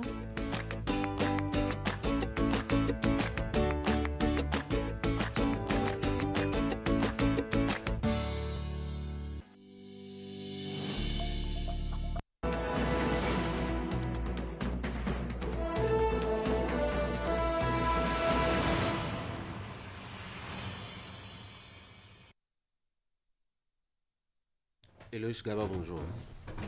William, bonjour. Eric, bonjour. Bonjour, Tanguy. On a deux sujets à évoquer, mais il me plairait bien qu'on aborde un troisième, et cela concerne fondamentalement notre profession avec cet élément, cette statistique, je veux dire, pas très intéressant, en tout cas pour la profession, c'est avec le Figaro national qui nous fait remarquer ce matin que dans le monde des médias, on a quand même enregistré 24 journalistes décédés en l'espace seulement de 8 mois. On va se demander qu'est-ce qui se passe au niveau de la profession. Mais commençons déjà, pour ne pas être très nombreuiliste, commençons déjà par les sujets qui concernent tout le monde.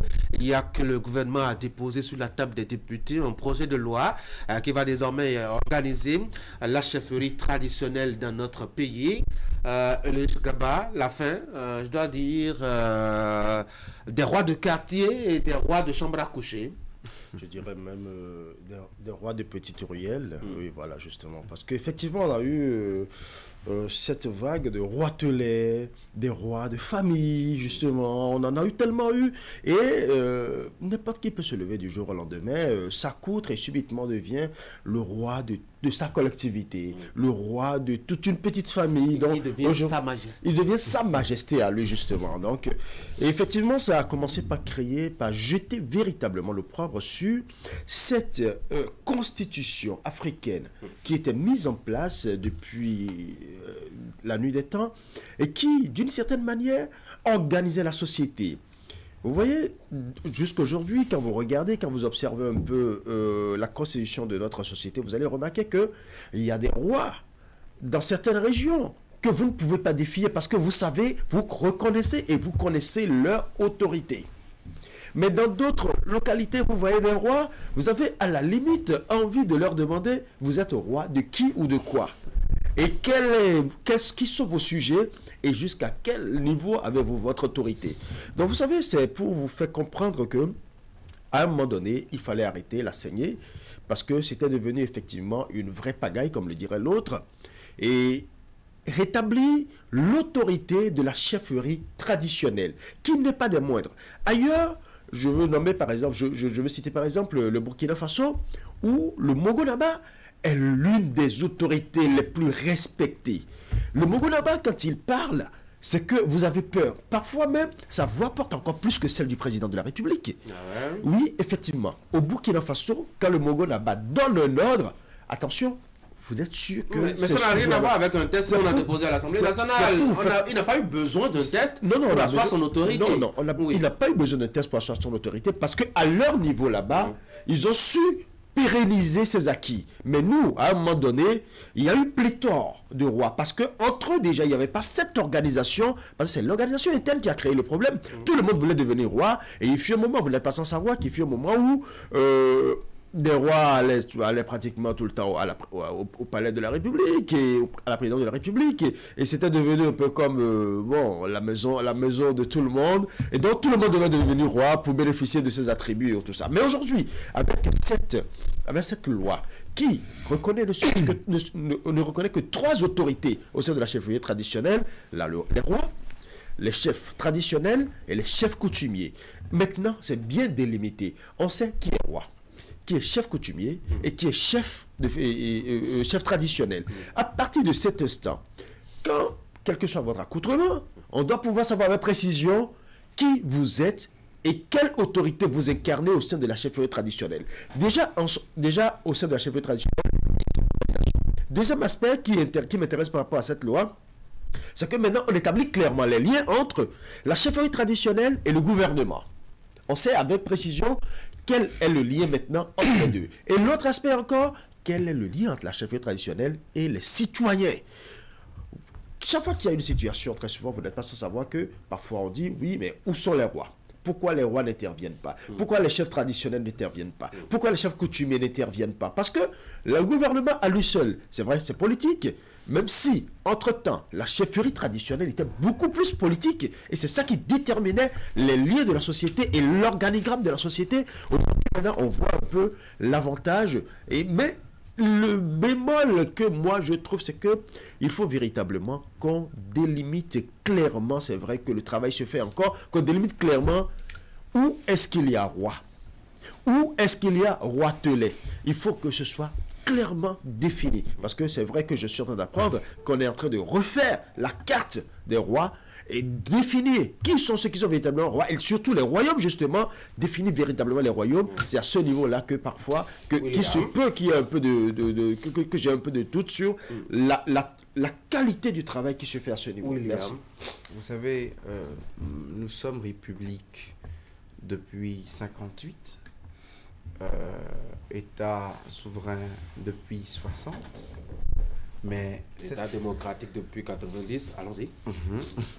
Mais en fait, la forme juridique de notre État n'est pas forcément la forme sociologique et sociétale de notre société. On reconnaît encore des limites qui juridiquement n'existent pas. Vous savez, le souverain du Dahomey a des sujets. sur qui il a droit de vie et de mort. Je mets ça entre griffes, mais pour de vrai, ils font allégeance, et avec toute la grande révérence et la dévotion qu'il faut, à un souverain qui, entre-temps, n'a aucun statut juridique peut-être dans l'État béninois, avant la révision constitutionnelle de 2019, qui, dans son article 151 revu, fait une place.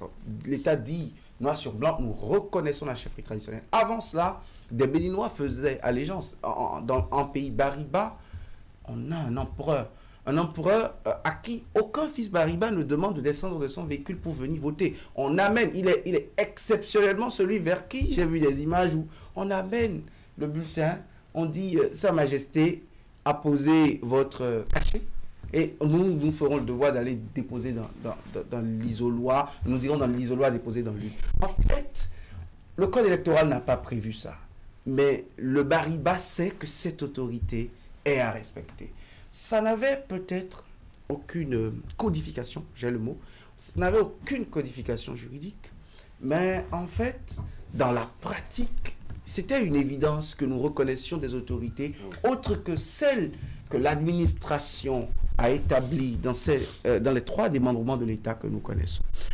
Et dans les collectivités territoriales aussi, pour parler des mairies.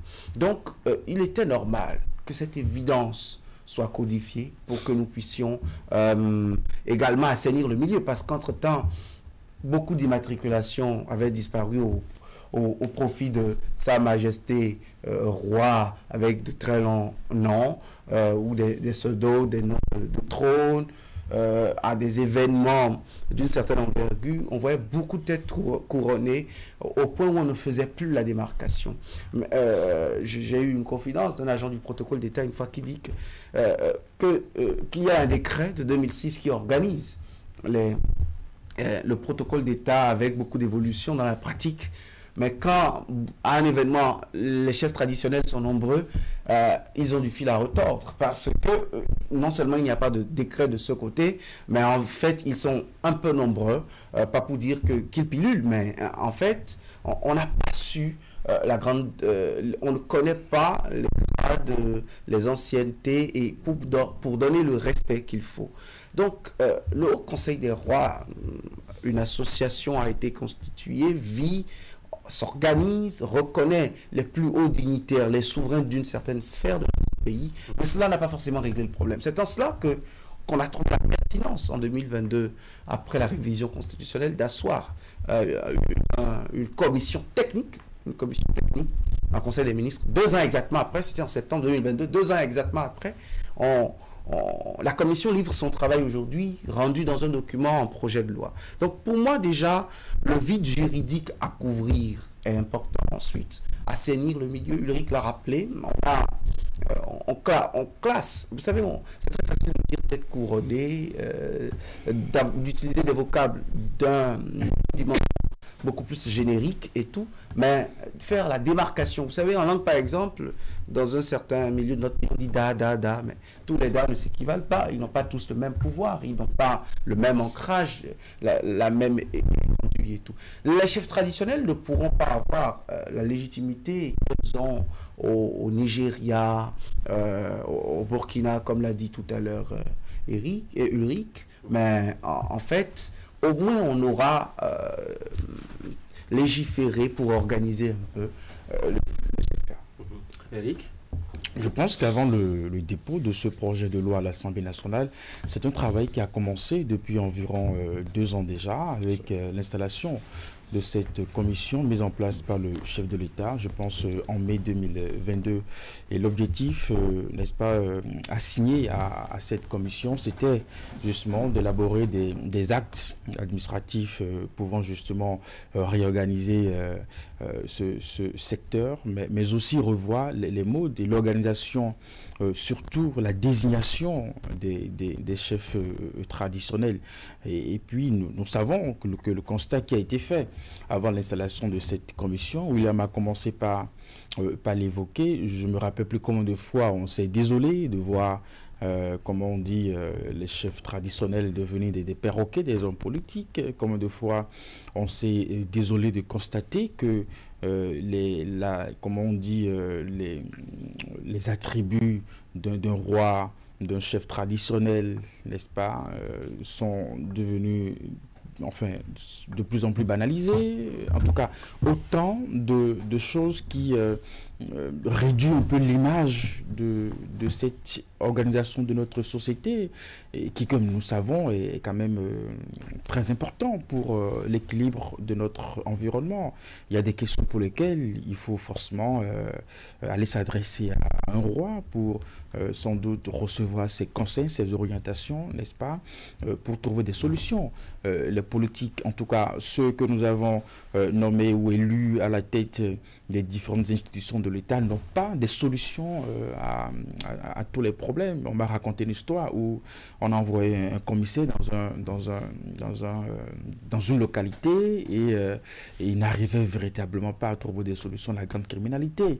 Il s'est résolu à aller voir les sages de cette localité qui l'ont aidé justement à trouver des solutions à régler ce problème pour la sécurité des populations. C'est vrai qu'on a trouvé cette forme intelligente, William l'a évoqué aussi, en l'absence des tests de cadre juridique, d'organiser notre société en parfaite harmonie avec ces organisations traditionnelles qui, comme je le disais, sont des organisations assez importantes. Donc, il fallait justement faire le point de l'existant et voir dans quelle mesure il faut encadrer tout ceci de façon juridique et mettre chaque acteur, n'est-ce pas, dans un rôle donné pour qu'il n'y ait plus justement ce que nous déplorons.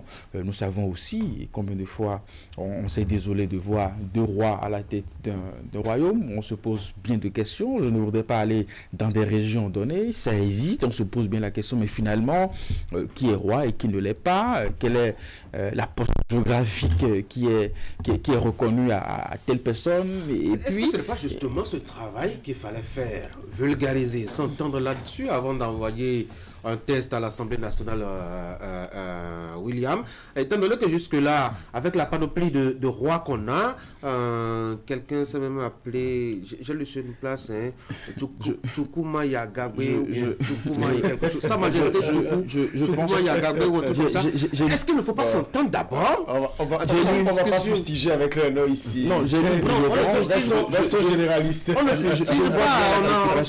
J'ai vu brièvement la réaction du porte-parole qui disait que le projet ne va pas remettre en cause l'existant. Donc je suppose que l'existant, c'est quoi? Les milliers de rois qu'on a là, parce que quelque chose là. Si on ouvre véritablement cette fenêtre, on va s'isoler vraiment dans une série de polémiques à ne point fini. Donc je pense qu'il a dit que le projet ne va pas remettre en cause l'existant. Mais dès lors que la loi sera votée, eh bien, c'est des choses que nous n'allons plus observer dans un futur proche. Non, vous savez, j'ai évité d'évoquer un avantage. On voudrait bien réguler la désignation des chefs traditionnels. Là-bas, il n'y a pas élection, il y a oracle, il y a des traditions, il y a des choses qui ne sont pas des normes juridiques. Voilà. Mais on veut un cadre légal pour asseoir le nécessaire, asseoir leur autorité. Donc, je n'ai pas envie de dire que l'État, dans son démembrement législatif, veut s'y dans le traditionnel, mais à voir de près, c'est ce à quoi cela ressemble un peu. Et dans cette vision, j'ai cru entendre aussi que, que le projet de loi a vocation à lister dans chaque catégorie qui est présent ou non. Et selon les modes de dévolution de pouvoir, ceux qui se succèdent au trône ou sur les différents sièges d'autorité, sur les différentes couronnes, ceux qui se succèdent. J'ai bien envie de voir l'effectivité de ça, mais dans le juste milieu. C'est-à-dire, est-ce que l'oracle sera empêché d'aller dans tous les sens, comme on y est habitué, ou comme on l'a appris récemment, ou est-ce que le politique va bien s'y mixer dans la désignation du traditionnel? C'est inévitable. C'est justement inévitable, et ça, c'est risqué peut-être. Vous avez lu la communication autour de ce projet de loi. Il est dit que ce sont des scientifiques et des sachants qui ont été commis toutes ces années durant. J'ai parcouru le décret, je n'ai pas vu les noms. C'est sûr que d'autres textes réglementaires spécifiques... Et ma question, c'est est-ce qu'on n'aurait pas dû éclaircir le paysage là avant d'envoyer un test à l'Assemblée nationale. Et là, on sait, c'est-à-dire qu'on a identifié sur le Bénin, enfin, dans tout le Bénin, un certain nombre de royaumes très clairs qu'on connaît. On sait que là-bas, on aura des rois plutôt que d'avoir une vingtaine, une trentaine. On n'a jamais eu 20 royaumes au Bénin, hein, de toute l'histoire de cet espace géographique. Qui a dit ça? Dans le sud, 20 royaumes. Dans le sud, on avait Savi, on avait Alada. Ils sont tous dans le même département, juridiquement aujourd'hui, mais ils pilulaient comme ça. Hein. On avait Porto Novo à côté. Cotonou, je pense que c'était un territoire du Nord romain, si je ne me trompe, si je ne me connais pas l'histoire de mon pays. Bref, dans le nord, on avait les airs aussi. Même Savi, dont vous parlez, Ouida, etc. Plus tard, sont devenus territoire. Donc, on ne peut pas vraiment aujourd'hui dire qu'on en a eu une vingtaine. Hein. Bon, je ne connais pas le nombre, mais on en avait. On en avait parce que, vous savez, c'est la colonisation qui, par balkanisation, nous a tous mis ensemble. Et il y a aussi cette recherche, il y a cette recherche de l'ancienne identité qu'on avait dans les différents peuples que nous étions. Et c'est en cela que je trouve que le cadre juridique doit vraiment être au juste milieu. Sinon, le sentiment de construction d'État-nation peut encore légèrement se détériorer. Maintenant, c'est la poule et l'œuf. Il se peut que la loi soit le fondement juridique sur lequel l'État se base pour pouvoir assainir, dénombrer. Il se peut aussi que le dénombrement, le recensement exact aide à codifier de la meilleure façon, de la façon la plus précise. Et je voudrais bien donner ma langue au chat ou à la commission pour qu'elle nous dise combien cette méthode de loi avant clarification est beaucoup plus bénéfique pour faire l'assainissement dont nous avons besoin. Pour les rois, ça peut être peut-être facile, mais les chefs traditionnels, ça va être difficile, notamment. Les chefs coutumiers. Oui, les chefs coutumiers aussi, ça va être tellement difficile, non? Si je m'inspire, enfin, si je me réveille un beau matin et que j'ai été inspiré par je ne sais quel dieu qui m'a demandé désormais de sauter sur un pied pour marcher, et que parce que peut-être c'est la tradition, j'ouvre mon couvent et j'initie des enfants, voilà, ça ne peut pas être en fonction d'une loi qui existe, non.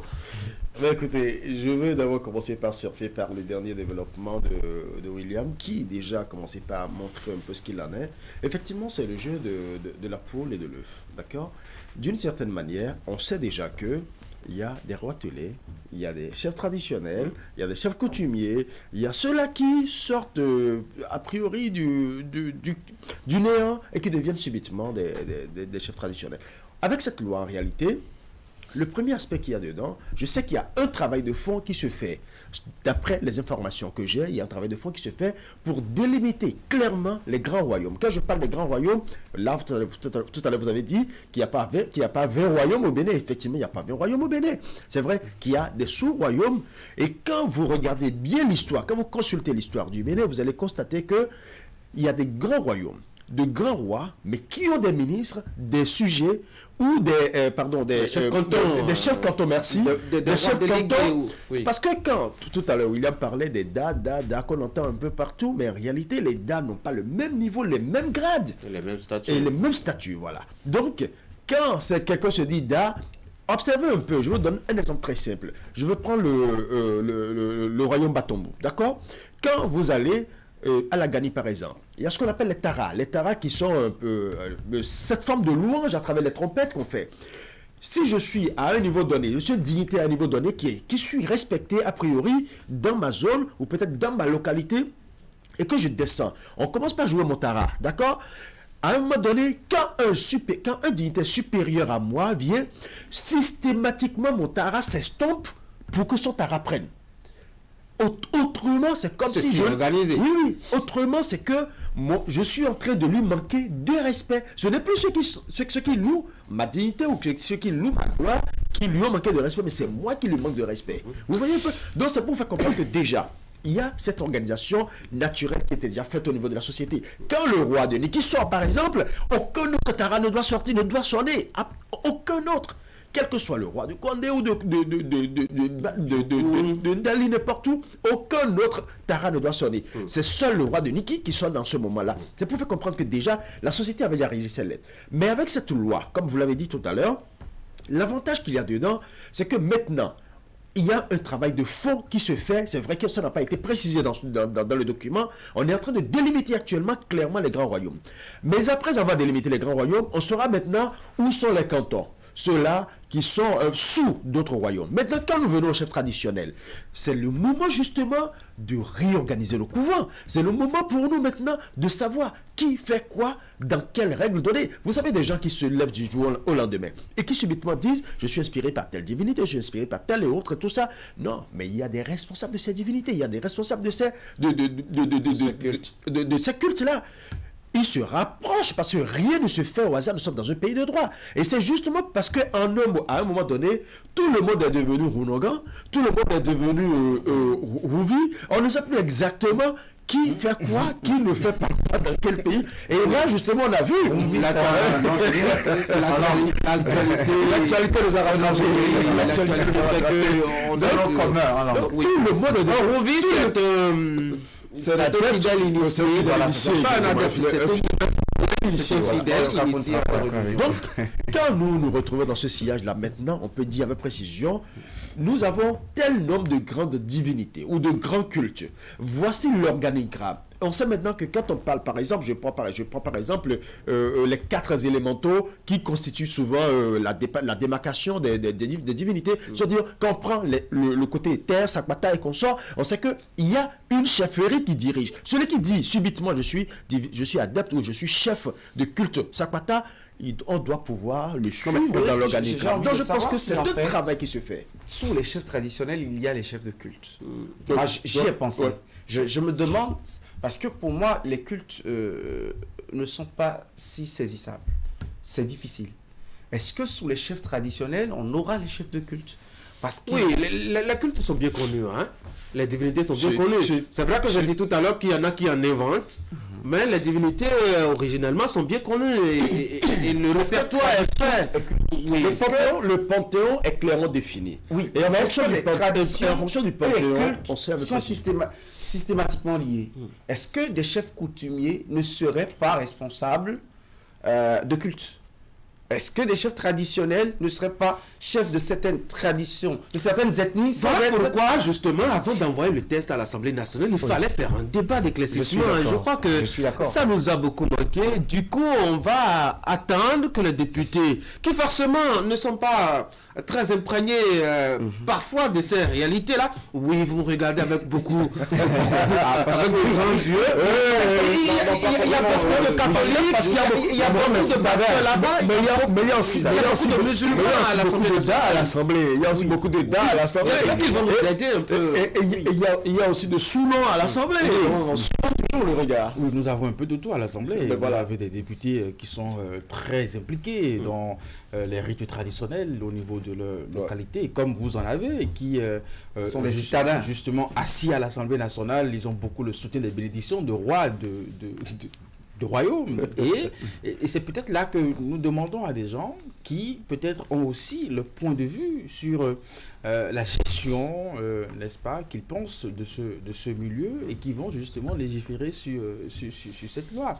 Et, enfin, j'imagine qu'à la fin de l'examen de cette loi, un député retourne dans son royaume et que son roi a bon voté une loi où maintenant, à travers cette loi, mon royaume disparaît. Ou ma couronne de tête couronnée, mon royaume s'est effrité. Royaume 26. Voilà, mon royaume disparaît. Mais ici, on en a fait une avancée, tout au moins. C'est ici, on a considéré les esprits pour continuer à l'Assemblée nationale. La loi envisage de créer une chambre par rapport justement à ce volet-là. C'est la oui, est-ce que c'est vraiment pertinent? Est-ce que vous ne pensez pas qu'à un moment donné, sinon immédiatement cela engendrerait des conflits entre les acteurs impliqués et manipulés directement par les hommes politiques? C'est d'ailleurs par partir d'eux qu'on a eu la naissance de rois ateliers et de rois un peu partout dans les quartiers, même à Cotonou. Je ne sais pas s'il y a un roi à Ménoté, le roi de Ménoté. C'est Dada Agoy. Oui, d'où déjà. Alors, Dada Agoy, lui, c'est il n'est pas à Ménoté en tout cas. Oui. Je pense que nous ne serons jamais loin des manipulations. Malgré tout le travail qui est peut-être fait par la commission, nous parlons des hommes, nous parlons des humains, et c'est aussi des questions d'intérêt, ce niveau de chefferie. Je pense que la question que vous avez posée avant souligne bien la nécessité de cette chambre qui va gérer justement les prérogatives, qui est qui et qui fait quoi justement.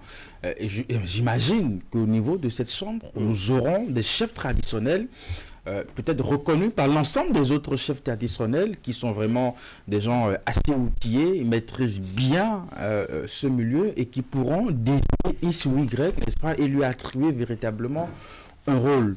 Je pense que pour le reste, les acteurs aussi doivent pouvoir comprendre que si nous sommes en train de comprendre qu'à travers cette réforme, on veut mettre plus de lumière, de clarté dans ce qui est traditionnel de chez nous, et que nous parlons aussi de nos religions endogènes, et que nous savons que dans toutes religions, nous avons pratiquement les mêmes organisations.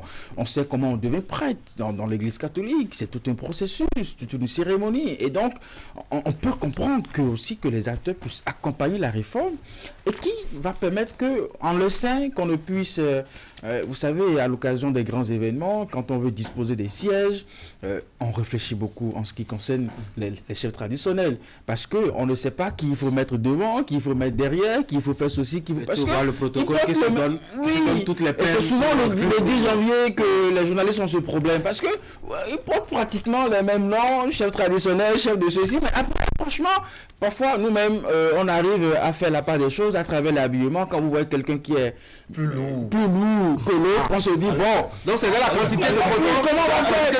Parce qu'on n'a pas les moyens de faire la part des choses. Alors que la lourdeur de détermine. Oui, ou bien, plus de faible, alors, couleur A, chaussure. Oui, quand c'est en argent, on se dit. Bon, on finit par se dire, bon, c'est sûr que là, il a deux la personne. Écoutez, je pense qu'il y a des universitaires parmi les rois actuels. Le Haut Conseil des rois, je reconnais que c'est un statut juridique. De plus en plus maintenant. C'est une association intellectuelle. Le roi des Yoruba de Calavi, je crois. Je ne connais pas. Bada est professeur d'université. Voilà. Kodegbe, le Dada Kodegbe est universitaire aussi. Je crois qu'ils sont bien placés pour réfléchir à cette commission. Et j'estime que s'il y a chambre des métiers de l'artisanat, chambre de commerce, et que la chefferie traditionnelle accepte aussi le statut de chambre, c'est que cela leur convient. Sinon, ils ne sont pas une profession. Pourquoi pas une chambre à l'Assemblée nationale? Non, oui, pour leur, quand même, on a quand même des lois qui sont votées, qui encadrent notre société, qui ne tiennent pas compte justement de notre trajectoire socio-culturelle. Et vous vous demandez à qui cela veut être appliqué. Ça me fait sont les meilleurs garants de notre trajectoire socio-culturelle. Oui, c'est l'interrogation aussi. On peut lui accorder ça. La question que vous avez posée, elle est assez pertinente en ce sens que la chambre de la chefferie traditionnelle peut avoir une bonne connotation, tout comme elle peut avoir une mauvaise connotation. La bonne connotation, c'est que elle permettra d'une certaine manière de jouer un peu aux gendarmes, à ce qui se fait, de sorte à ce que tout se fasse dans les règles de l'art. Je prends par exemple le processus de désignation du roi. Quand on sait déjà que dans l'histoire, c'est soit de telle manière qu'on nomme ou qu'on choisit le roi, ou encore que ce soit du genre, c'est le tour de telle lignée princière de prendre le pouvoir, et comment choisir maintenant le descendant de cette lignée. Vous savez, la politique peut s'initier à tout instant. Donc, à tout moment, cette chambre, connaissant l'histoire, étant garante justement de la sécurité de tout ce qui se fait là, doit pouvoir imposer les règles qu'il faut pour qu'on ait le résultat à tout moment l'implication. Maintenant, la mauvaise connotation, c'est que l'humain étant ce qu'il est, et la perfection n'étant pas de ce monde, nous savons qu'à tout moment, il peut y avoir des erreurs. Et ces erreurs peuvent jouer négativement contre justement l'évolution de ce processus. Pourquoi? Imaginez un peu qu'un politique veuille d'une certaine manière s'immiscer dans le choix de ce roi qui a priori serait peut-être de sa lignée ou ne serait pas favorable pour l'autre lignée, et qui met les moyens qu'il faut, et nous savons comment ça se fait, qui met les moyens qu'il faut pour le faire. Je prends pour exemple un pays, une localité qui n'est pas au Bénin, et dont j'ai suivi un peu l'histoire dans le temps. Je veux parler d'Anéro, qui est un royaume, c'est une ville du Togo, une ville frontalière du Togo. Quand vous traversez en même temps, il a conduit Anéro par exemple, qui a un statut particulier. Il y a deux rois à Anéro, d'accord? Et pas plus tard qu'il y a quelques années, le dernier roi a été installé sous forte militarisation. Pourquoi? Parce qu'à un moment donné, d'autres... C'est pas nouveau. Hein? Sous forte militarisation. Tout simplement parce qu'à un moment donné, la désignation a été faite. Mais d'autres, n'étant pas d'accord, ont voulu s'y mixer, intégrer tout ce qu'ils voulaient. Mais finalement, le gouvernement a mis le veto et a dit, écoutez, vous suivez les règles de là et dès que c'est fait, c'est bon. Je pense que la Chambre de la chefferie traditionnelle a ce rôle à jouer. Veiller à ce que cela se fait dans les règles de l'art. Ouais. On va dire deux mots au sujet de nous-mêmes. Hein. Le temps est liberté, on aura 3 minutes pour dire chacun deux mots là-dessus. Les journalistes qui se meurent en série ces derniers temps. Je crois qu'il y a un dernier cas, notamment la semaine écoulée, si j'ai bonne mémoire, avec Radio Planète, je crois bien.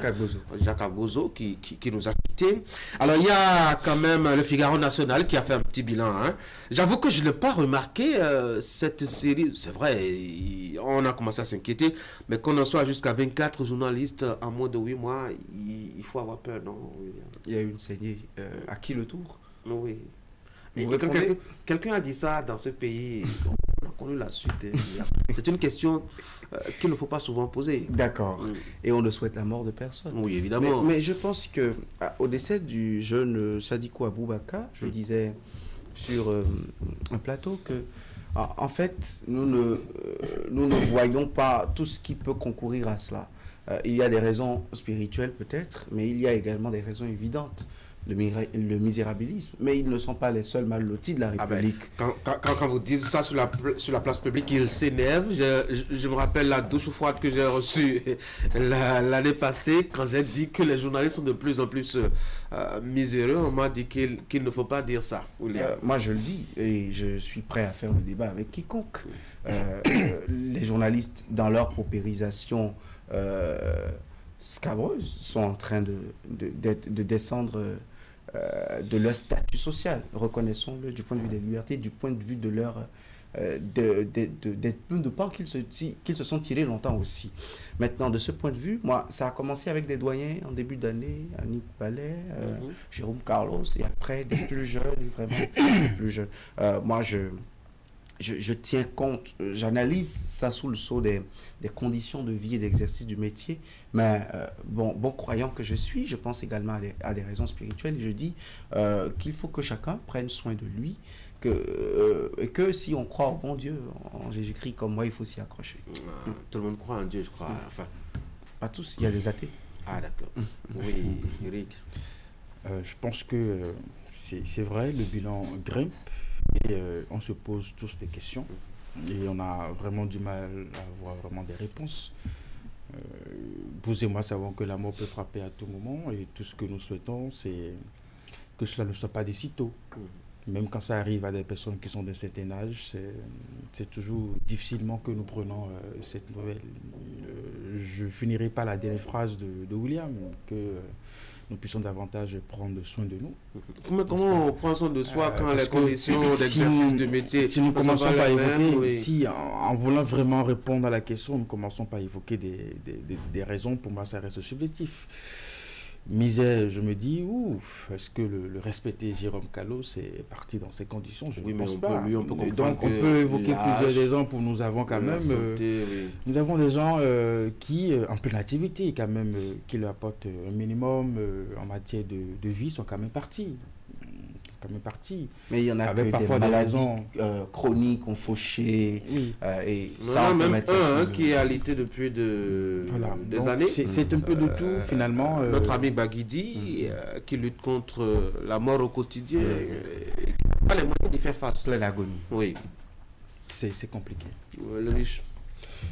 Oui, c'est assez difficile. C'est pas bon les journalistes actuellement. C'est assez difficile et déjà je m'incline devant la mémoire de tous ceux-là qui nous ont quittés parce que ce n'est jamais facile pour un parent de perdre un parent proche à lui, une personne qu'il a eu à côtoyer pendant un moment et pour qui il souhaite encore beaucoup de longues années, mais qui soit dans la fleur de l'âge ou peut-être dans un âge donné a fini par tirer sa révérence. Même à 100 ans, on regrette toujours quelqu'un qui est parti.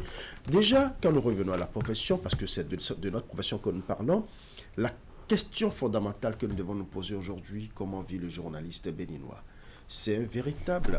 Nous devrons poser cette question en ce sens que là, on n'étale pas le linge sale devant la place publique. C'est déjà connu, ce linge sale est connu de tous.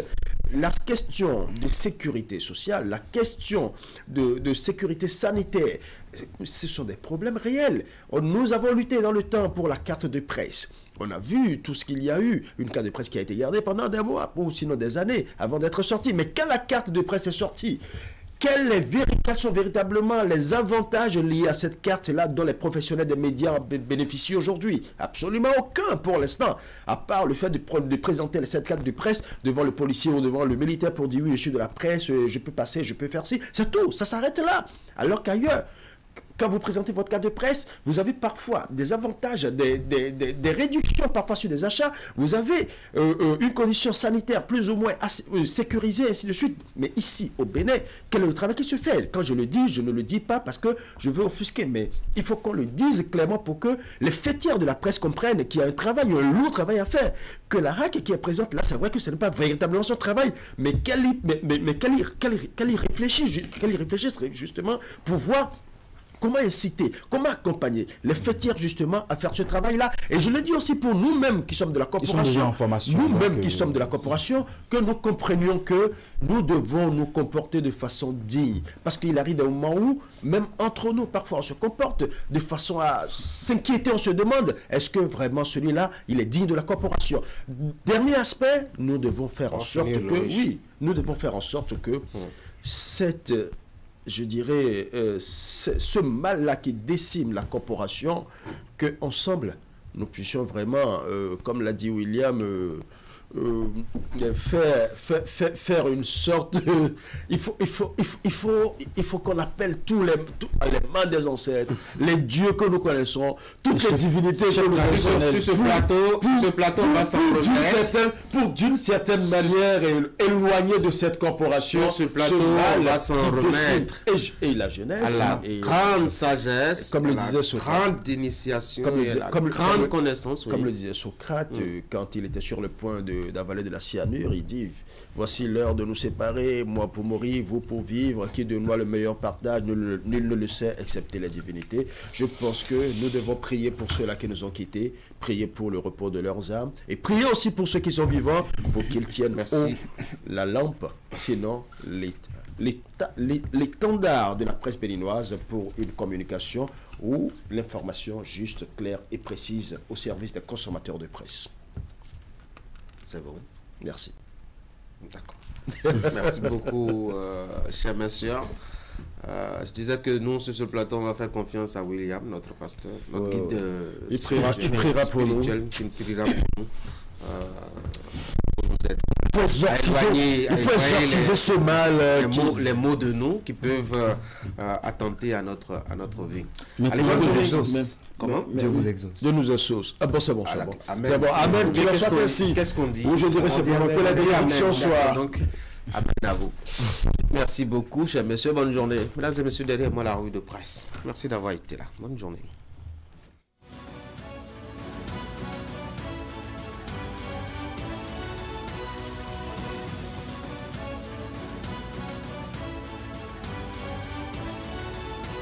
Bonjour à toutes et à tous. Conformément au calendrier scolaire établi par le gouvernement, la pré-rentrée de l'année 2024-2025 a démarré hier, lundi 9 septembre 2024. Fraternité relève qu'il s'agit de l'heure des réglages. Le quotidien de Ménontin met en relief l'inaccessibilité pour raison de maintenance de la plateforme EducMaster dédiée aux opérations de transfert des élèves et invite les ministères sectoriels à procéder en vue d'un cadre favorable à l'éducation, à l'élaboration d'un plan spécifique sur la discipline à l'école relativement au civisme des élèves récalcitrants et violents. Alors que Fraternité alerte et lance un appel aux autorités en charge du secteur éducatif béninois, le matinal s'intéresse aux mesures prises par le gouvernement pour une année scolaire réussie. Le journal rapporte qu'à l'occasion de sa sortie médiatique du 8 septembre dernier, le porte-parole du gouvernement, Wilfrid Léandre Mbedi, a dévoilé les dispositions prises par l'État.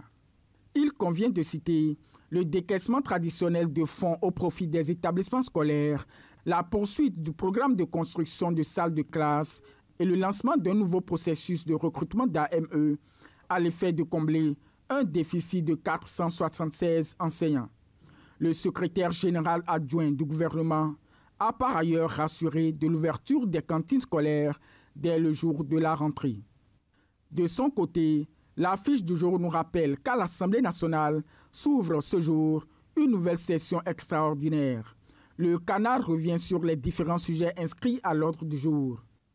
Le meilleur précise qu'il s'agit de la 3e session extraordinaire de l'année et souligne le caractère crucial des 3 dossiers qui seront traités par les parlementaires.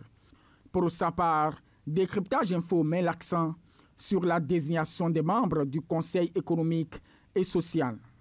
Mesdames et messieurs, le bilan de l'Assemblée générale annuelle du réseau des parlementaires africains pour l'évaluation du développement APNOD après 10 ans d'existence et l'affaire Steve Amoussou.